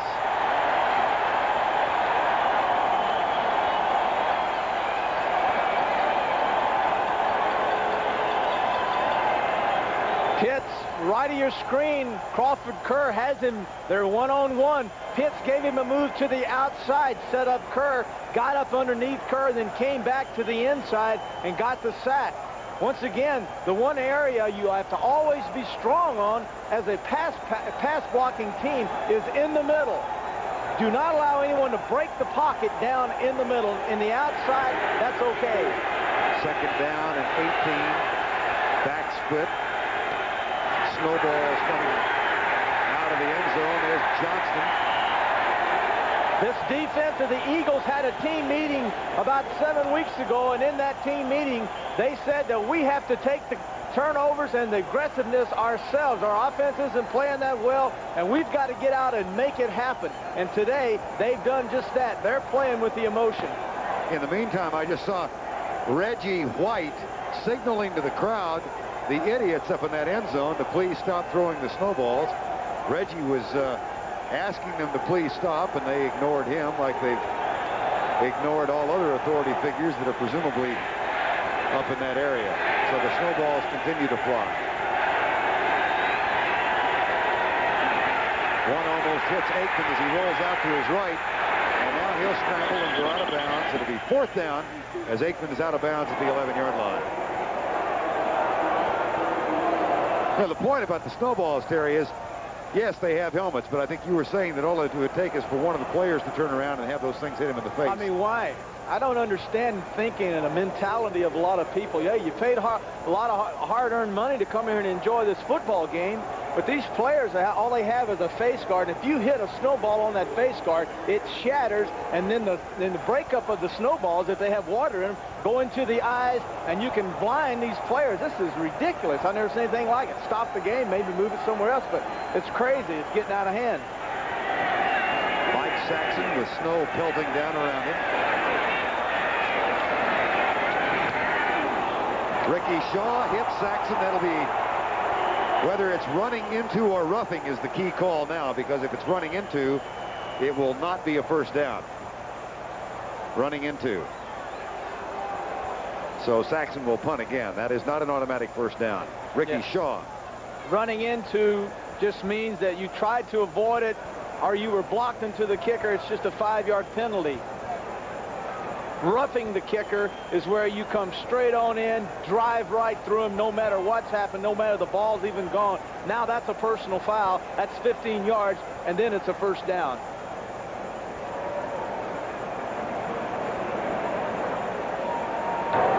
Running into the kicker, 5-yard penalty only. Number 51, defense, still fourth down. That's a rule change in the last year. So some don't like it because it, in their minds, encourages, if it's only going to cost you 5, why not take the shot? Because here was a case where nowhere close to the first down. 13 minutes to go in the ball game. It's a 20-10 score. And you know, it does send out a pretty good little message. You don't think Saxon's not thinking, hey, I'm going to get this one off a little bit? It does have an effect. Here they come. And Anthony Edwards dodges away from the ball, and it is going to be down at the 41-yard line. You're going to have a flag, and it looks like it's going to be thrown on Saxon or Jenkins. Watch Izell Jenkins, number 46. This is Izell Jenkins and Mike Saxon. Saxon and Izell Jenkins gets a shot at Saxon. Now here comes Saxon after Jenkins. So this thing is not over. Yeah, the flag was thrown right there. So if it was thrown right there, what they're going to do is penalize Jenkins right there. Had they seen the illegal block, well, we'll just wait and see. Either way, it's going to be 15 yards. Personal foul, unnecessary roughness, number 46 receiving team. After the play was over, first down. Take a look again. This is how all of this started between these two teams back on Thanksgiving Day. And here it comes again. Izell Jenkins, number 46. Mike Saxon. And then when Saxon gets up to go discuss the issue with him, Izell Jenkins took one more shot, and the flag flew. This NFL game summary is sponsored by Levi's 506 jeans. Cut a little fuller in the thigh for extra comfort. Eagles with 252 yards thus far to 137 for Dallas. Randall Cunningham, modest figures, but he's thrown for a touchdown to Chris Carter. And the Cowboys have been penalized 107 yards. Philadelphia leads at 20-10 with 12:50 to go. And until the last play, Terry, we haven't seen any real brouhaha developing in the game, do you think? Oh, we had, and we just had a great example of the problems that Zendejas has brought up. The block in the back, as you can see, Saxon, there's Jenkins coming up. I mean, that's uncalled for. That's totally not necessary in this game, and that's what really has made this bounty game such an important game, such a major issue across America. Handoff up the middle to the 31-yard line. And the tackle made by Jeffcoat on Anthony Toney.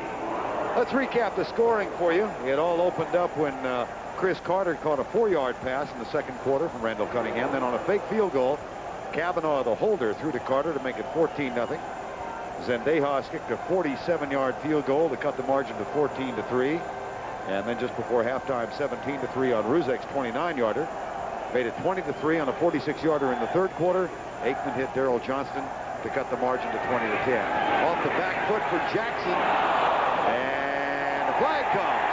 Took him a while to get it out of his pocket. Ray Horton will chase the official down and now give up the quest.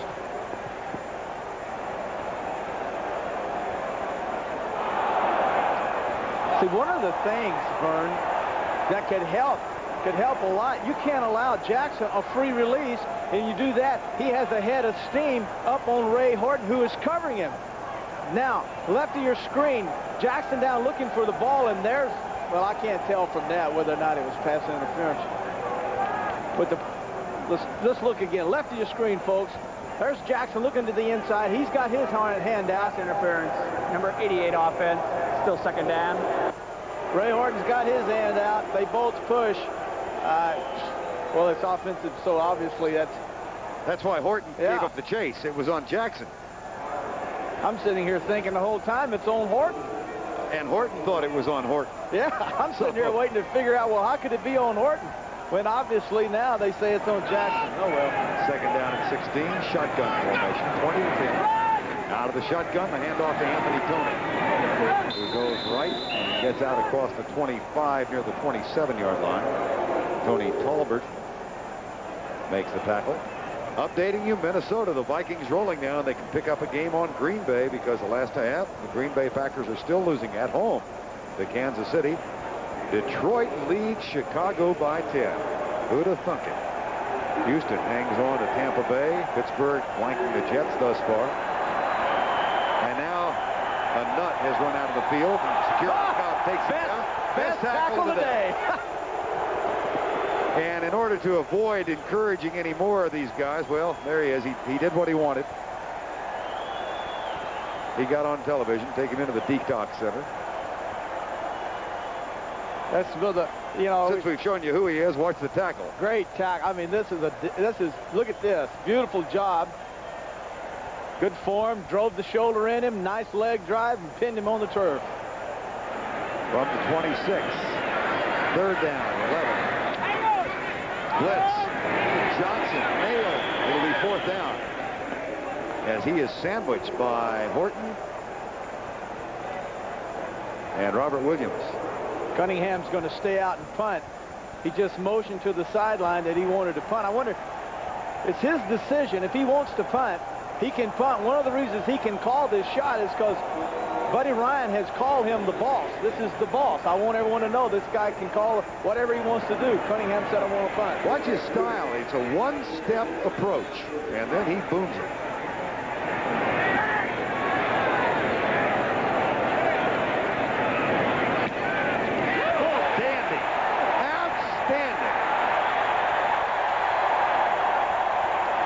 Takes a neutral bounce, or he had a shot of another 60-yarder. Listen to the ovation. And here comes a flag, and a fight breaks out. That time it was a Cowboy who shoved somebody in the back. And that reorients the crowd's interest. Well, it's Golick 90. Trying to explain to Randy Shannon what happened, and this is ugly.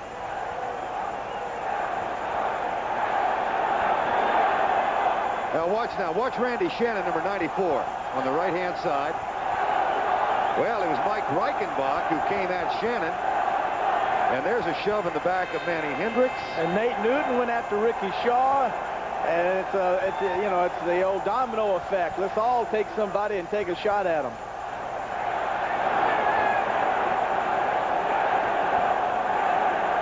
That's what happens when you have players that stay in the papers and talk about lawsuits and point the finger and criticize. You know, you get hit in this game, you get hit. And I'm talking about Zendejas. And I don't care who you are. I don't care if it's illegal. I don't care. It makes no difference to me. But the point is, all it does is carry over on the football field, and it gets sloppy, and you get hurt out here, and the fans throw snowballs, and it's ridiculous.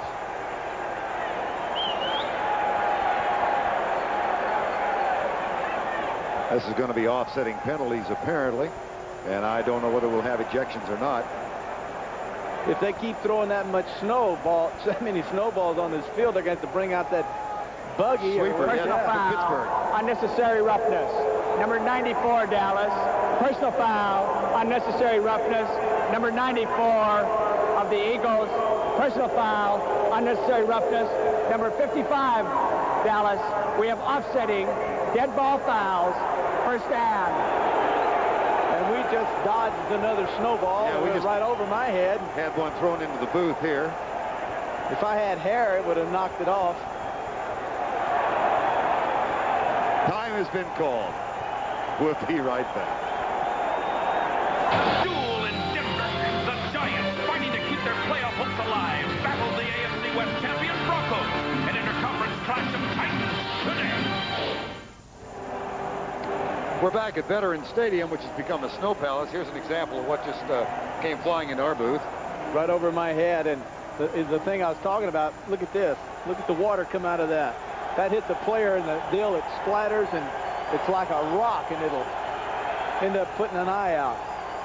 And that was just the residue of what had hit the wall behind us just a moment ago. First down and 10. Aikman back. Man open over the middle. Scramble at the 20-yard line. And Dallas comes up with it. One of the things that Reggie White was talking about coming into this game was the intimidating factor. And most great football teams that have great defenses are intimidating.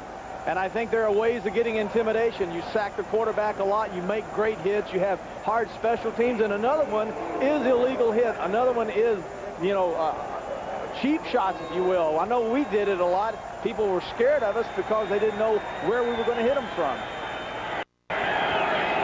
Second down, 20 to 10. 9:45 still to go in the ball game. There's Junior Todd-Latossi. He runs into Al Harris and Seth Joyner. Todd-Latossi was in the papers this week, involved in all this Bounty Bowl brouhaha because he had played here, and before he was cut and signed by the Cowboys. So you know, this is quietly. This is very, very quietly, but a very good game, I think, on behalf of the defense of the Eagles, but of the Cowboys. Even though they're down 20 to 10. They have played well defensively, extremely well, but once again, this young offense up against this great defense is asking a little bit much. 3rd and 3. Over the head of Cornell Burbage. It'll be 4th down.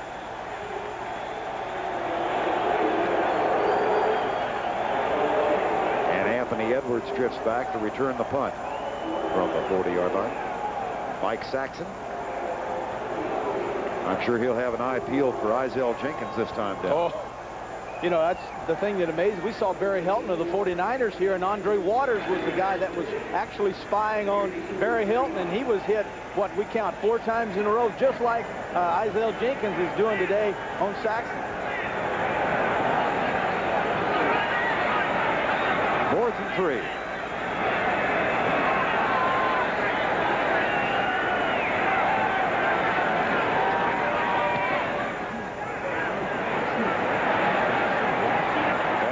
Cowboy roll inside the 40 and down to the 39-yard line.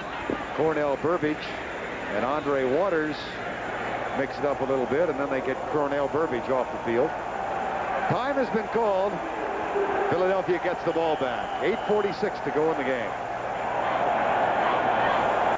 Back at Veterans Stadium in Philadelphia with 8:45 to go in Bounty Bowl 2, and the Bounty Bowl has become a brawl of sorts in the stands.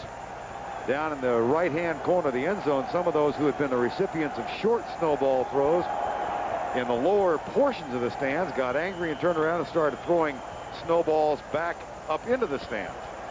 So now the security forces are up there escorting a few of the celebrants out of here. From the 40, Philadelphia with a 20-10 lead. Cunningham slips the tackle, and he'll run. Down to the 50-yard line, another flag comes flying out. And here we go again.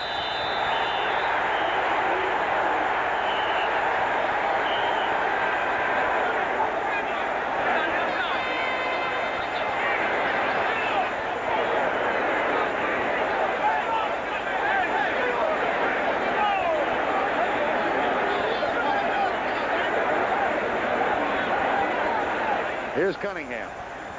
Play action outside, no one there, fools everyone, goes down, and now David Howard, who we've seen earlier who had caught with a personal foul, throws a shot right in on Cunningham. Just can't do that, and you see it. Cunningham says, I'm not going to put up with it. This is ridiculous, and so he tries to retaliate. And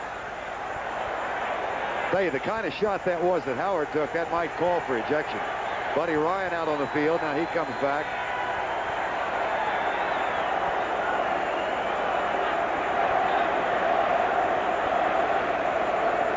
Ryan was 20 yards out onto the field. David Howard took the shot at Randall Cunningham. Yeah, so you just can't. Personal foul, unnecessary roughness. Number 73, defense. Personal foul, unnecessary roughness. Kicking and shoving. Number 12, offense. Offsetting. What happened to 99? I don't know. What happened to David Howard? That's the shot that I saw. That's the one where everyone wants to protect the quarterback, and this is what Ryan is hollering about. What about the shot that Howard put on my quarterback? When a quarterback slides feet first, you can't touch him. If you lead with your head and spear him, chances are you're going to be ejected. That should have been an ejection of David Howard. And there's a handoff. Go back. I didn't see Danny Noonan anywhere around Randall Cunningham. It was David Howard all the way. Take another look at Howard with a spearing shot from the right-hand side. Cunningham's fooled. He's outside. Now, one thing, he fooled David Howard, so Howard's mad. And now there's the spear. There's the lead with the shoulder and the head. Cunningham slides feet first. He's automatically down. Howard knows he's down. Howard takes a shot at it, hits him. Howard, you ought to be out of the game. Second down. David Howard, one of those acquired from the Vikings in the Herschel Walker trade. Cunningham tosses left. Here comes Anthony Tony looking for a block from Jackson and Chris Carter, and he's out of bounds with a first down near the 49-yard line. Yeah, that's the thing to do. Right now, Ted Plum, the offensive coordinator of the Eagles, the thing to do right now to protect his players is to go ahead and establish a running game and just run it. That's the best way. You know, if Cunningham bootlegs it and gets outside, chances are he's going to take another shot like that. So the thing to do now is run the football. When you run the sweeps, when you go wide, they take longer to develop. They eat more time up off the clock. First down and 10 Eagles, 7:41 to go in the ball game. Philadelphia going after its 10th win of the season. Hand off Tony. Fumble. Scramble, who got it? Philadelphia comes up with it. And turnovers in close football games so many times are the key, Vern, and this ball easily, like we saw earlier on the block punt, could have been scooped up by the Cowboys. A great opportunity. Tony fumbles a football, and now Albritton, 36, and Eugene Lockhart, 56. Albritton looked as though he was wanting to pick it up and run with it. Eugene was simply trying to do the smart thing, which is fall on it. Isn't that something now? 17 times the Eagles have fumbled in the last 4.5 games. 17 times, and they've only lost 4. And they don't run the wishbone. Right.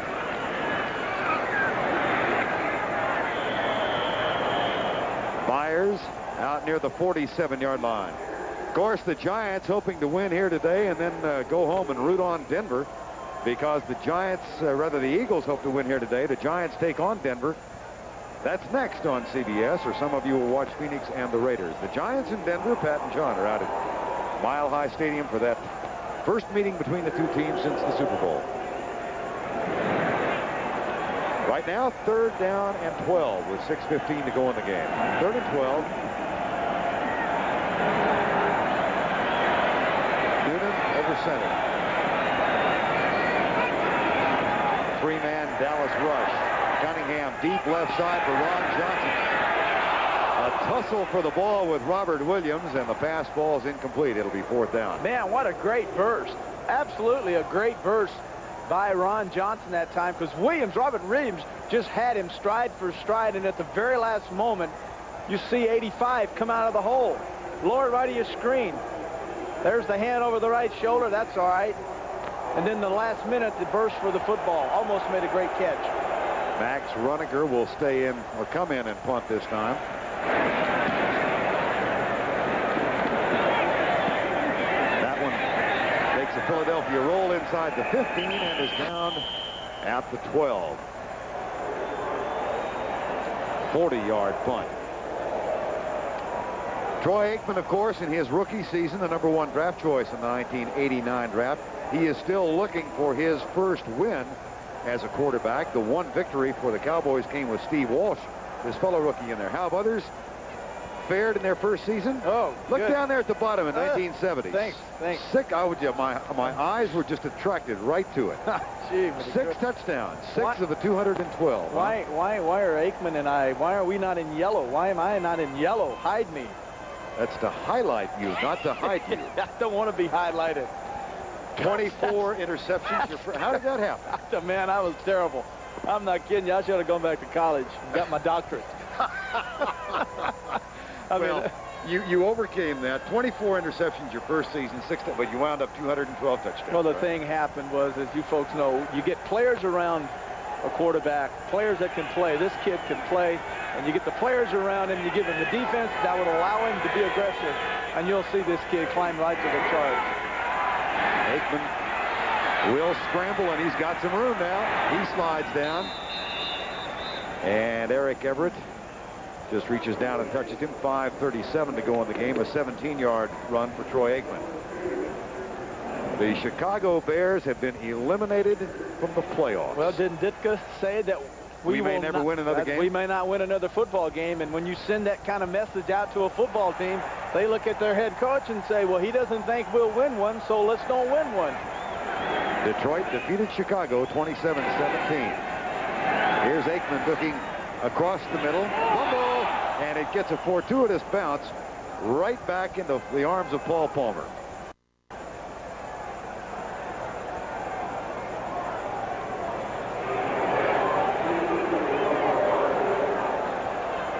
The Philadelphia Eagles defense leads the league in takeaways this year. 51 of them, 27 pass interceptions, and 24 fumble recoveries. The Cowboys have not turned it over yet today. So almost 4 years since the Eagles won an entire game without a turnover. Here's Darrell Johnson. Andre Waters makes the tackle.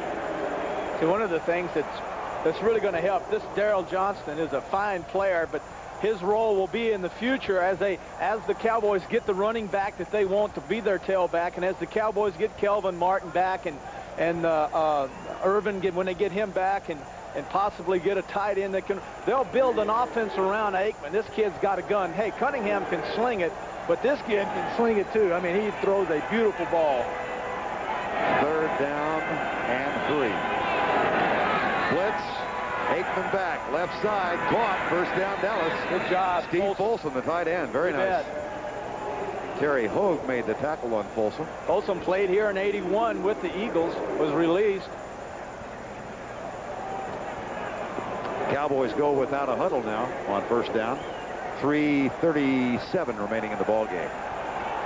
Blitz coming from Wes Hopkins. Oh my gosh. Oh my goodness. Jerry Seaman called grasp and control as the pass was complete. Wes Hopkins. And Aikman is really upset. Well, all you do is take away the athleticism. Very good. Of a quarterback that has the ability to avoid sacks and to get passes off. Now, you be the judge, folks. Would he have gotten that pass off? He got it off. He did get tackled. Hey, let it happen. Let it work. Cunningham does the same thing. Let these guys play. Aikman. This time he gets the payback and hits an official, I think. The umpire. Or does he get Hopkins? He may have hit the umpire. See, I've always been under this. Here's how you should do this thing, Vern. This John Keck, I think he took a shot. It was right across the middle. Good shot. Yep, right on the cheek. That had to sting a little bit. I guarantee you that stung. He can't do anything, but yeah, you don't want to show that it hurts. No, you got to be all right. See, the umpire's got to act tough because he's sitting behind those tackles and everyone. He's got a hand in everywhere. Everybody's coming at him, crossing. And now it's bad enough he's got big 290-pound guys, but here comes a frozen, what used to be Pete Rozelle football at him. Blitz coming. Aikman dodges to his right. Pulls up and heaves it deep. And it's dropped by James Dixon. My.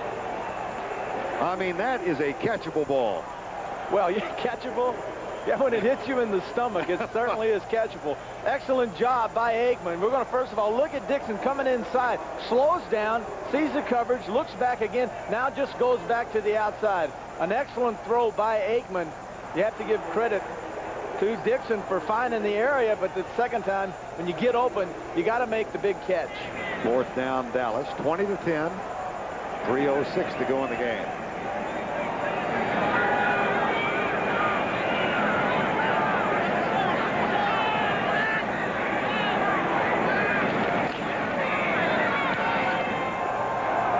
Short punt. Edwards, fair catch. Fumble, gets it back. Eagles take over at the 49-yard line. Coming up tonight on CBS, 60 Minutes goes past the barbed wire and the guard dogs to visit a place none of us imagined we would ever see, a Russian labor camp for political prisoners. That's followed by Murder, She Wrote. Then on the CBS Sunday movie, Money, Power, Murder, starring Kevin Dobson. That's all tonight on CBS. Randall Cunningham, Chris Carter, Keith Jackson stud on the field. Under 3 minutes to go. Now Jackson comes back to the sideline and hurries into the huddle. Jackson back out again.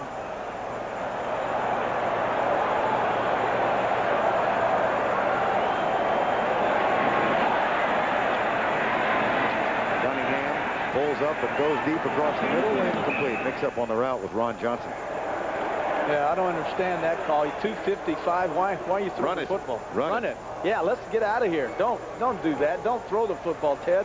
You know, or if that's an audible, which I don't believe it was, but you know, run it, get it. You know, you got a 10-point lead. You got these big backs. This is why Buddy Ryan wanted a running game. He knew that in the end of the 4th quarter, when he had to kill the clock, he needed to rely on a running game. It's cold. It's snowy.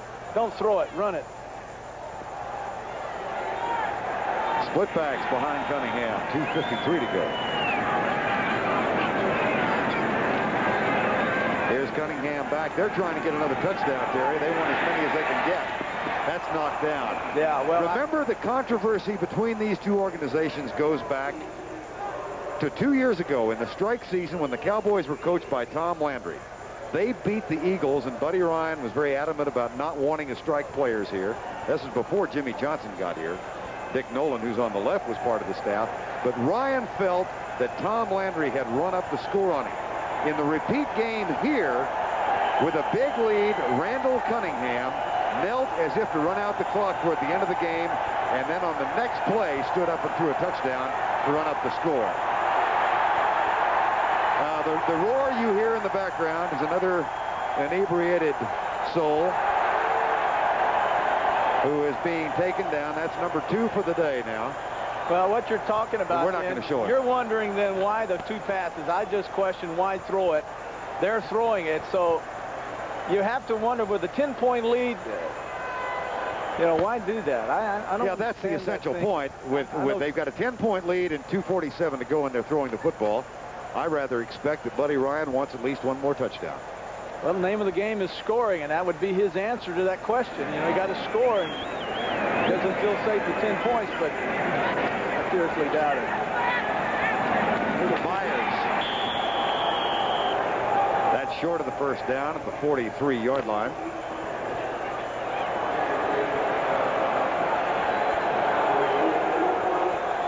It'll be 4th and 3, and Max Runniger comes on. Hey, here's the Central Division standings now that Minnesota has won and Green Bay has lost. The Vikings 9-5. Of course, they've got a big season closer against Cincinnati at home on Monday night. Green Bay winds up the season in Dallas in 2 weeks. And Chicago is now out of it. Runniger sends it high. Fair catch called by Burbage. It'll bounce and go out of bounds. 2:32 remaining in the game. Does it seem to you like this game has lasted forever? Well, it does. We've had so many interruptions with the snowballs and the fights, penalties. I mean, 100-something yards penalties by the Cowboys. Plus, you've got a game in which the Cowboy offense has virtually had no drives. Aikman has been forced to throw one deep pass. He got that in, 19-yarder in the very first series, and since then it's been mostly short passes and him running for his life. And we've seen a very emotional defensive effort by the Eagles and a very kind of nonchalant effort by the Eagles offense. I think the Dallas Cowboy defense has played well, but it's just kind of been just a game, you know what I mean? Yep. I think boring is really what I was trying to say. Aikman back. Sack. Clyde Simmons. That's the 5th sack of Aikman today. And the 10th time he's been sacked by Philadelphia in the last 2 ball games. And Aikman not up yet. That's David I'm sorry. Wydell. I saw the 8. We've already seen, we've already seen one tackle for the Cowboys, Gogan, go out, and we've seen Wydell come in, and he's been playing the last 2 quarters. Here comes Kevin Gogan back on the field, and while we tend to the injury, let's go back to New York. Here's Brent once again.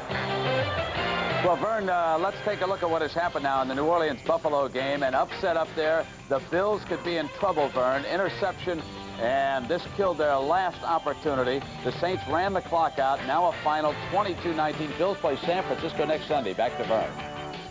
Oh, Brent, I couldn't agree with you more. They lose on Monday night in Seattle. Now they lose at home to a New Orleans team that is all but eliminated from the playoffs, and they've got to go on the road. That's really going to complicate that AFC Eastern division. Yeah, and when you look at a team like New Orleans, who have played well, then played poorly, up and down, then you just can't figure it. Then just caution, kind of say, what the heck's happened? What kind of season has this been? Wydell hurries off. Snowballs continue to pelt down out of the stands.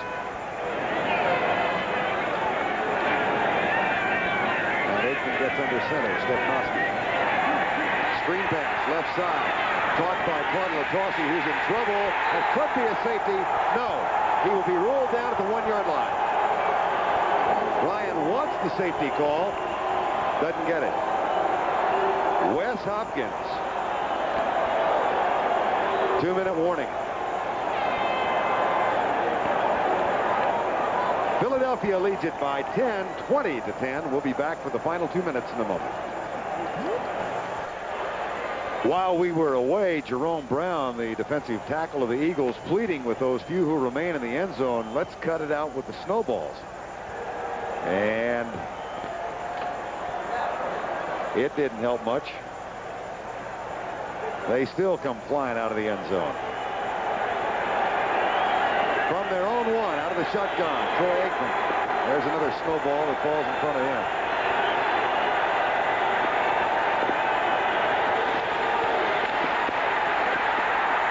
Aikman with a ton of room to run. Tries to get close to the out-of-bounds mark and does. That'll be a first down, Dallas, with 1:52 to go. Coming up next, of course, most of you will see the Giants against Denver from Mile High Stadium. Others will watch Phoenix against the Los Angeles Raiders. We'll be joining that game as soon as this ball game is over. So Aikman, that time, a lot of people asking, how in the world could he go that many yards and get a first down?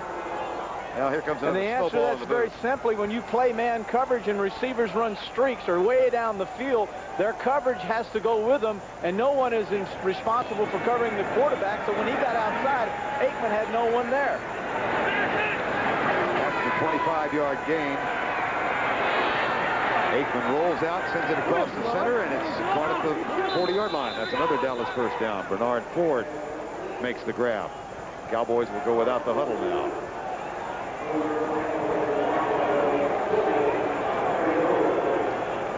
Troy Aikman with the hand signals, 15 of 28 for 118 yards.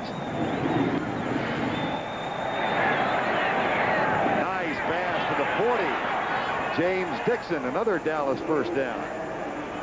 And they go with 1:16 remaining.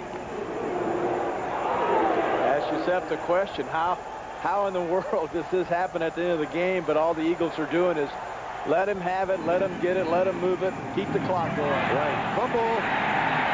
There's the first turnover of the game for Dallas, and the streak continues. for the Philadelphia Eagles. That is the 52nd takeaway of the season and the 25th fumble recovery. So Philadelphia will get it back. Now it'll be interesting to see if they throw the ball again.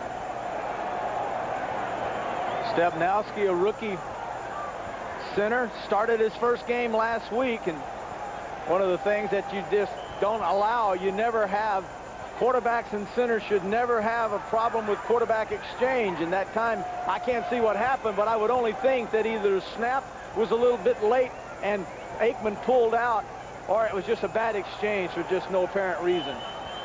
1:01 to go. And Cunningham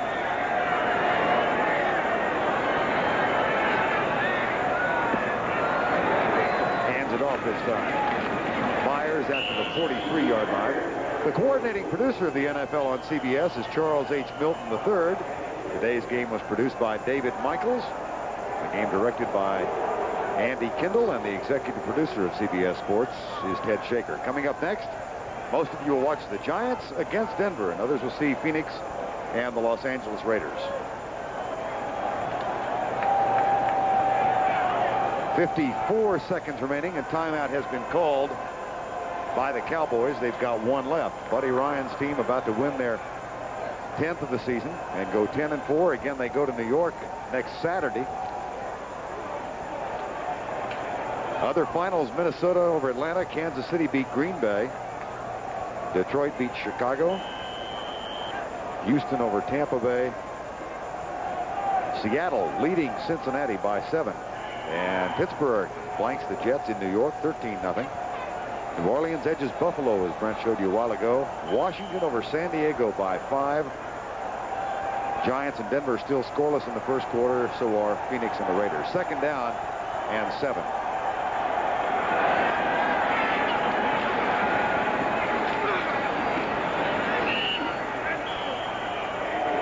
Anthony Toney with 48 seconds to go. Jerome Brown lined up as a running back on that play. Number 99, look, he's the fullback, the blocking back. He's the lead back. And does a good job, gets through the hole. They should have given him the ball as he comes through the hole and doesn't really block anybody. That's got to be different. Being a tackle and all of a sudden being a blocking back. Now Brown comes out. Miller Lite players of the game today: Jim Jeffcoat of Dallas, who at last count had 10 tackles. Reggie White of Philadelphia, who had 2 sacks. They've been chosen as the Miller Lite players of the game and qualify for Player of the Week honors. A $1,000 donation will be made by the Miller Brewing Company on behalf of the players to United Cerebral Palsy. There's Jim Jeffcoat having a terrific game. He had a good game on Thanksgiving Day against this team. Now we've got third down. Reggie White, the other recipient of the honor. 3rd and 6. And Jerome Brown's one shot at running the football, a la the fridge, is apparently gone by the wayside. Myers. It'll be 4th down. The Cowboys cannot stop the clock. I got to tell you what a joy it is to come to Philadelphia and stand here and dodge ice balls, not snowballs, but ice balls, about 25 of which have been thrown into the booth in the last 3 minutes. This is really fun. Well, you see where I'm doing the game, don't you? Yeah, about 6 feet back. I'm way back behind the wall here because 3 have already hit me in the top of the head.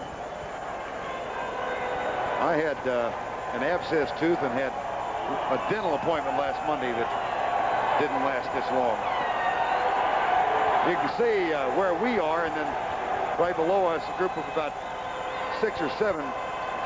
Here comes another one flying out. Watch it, David.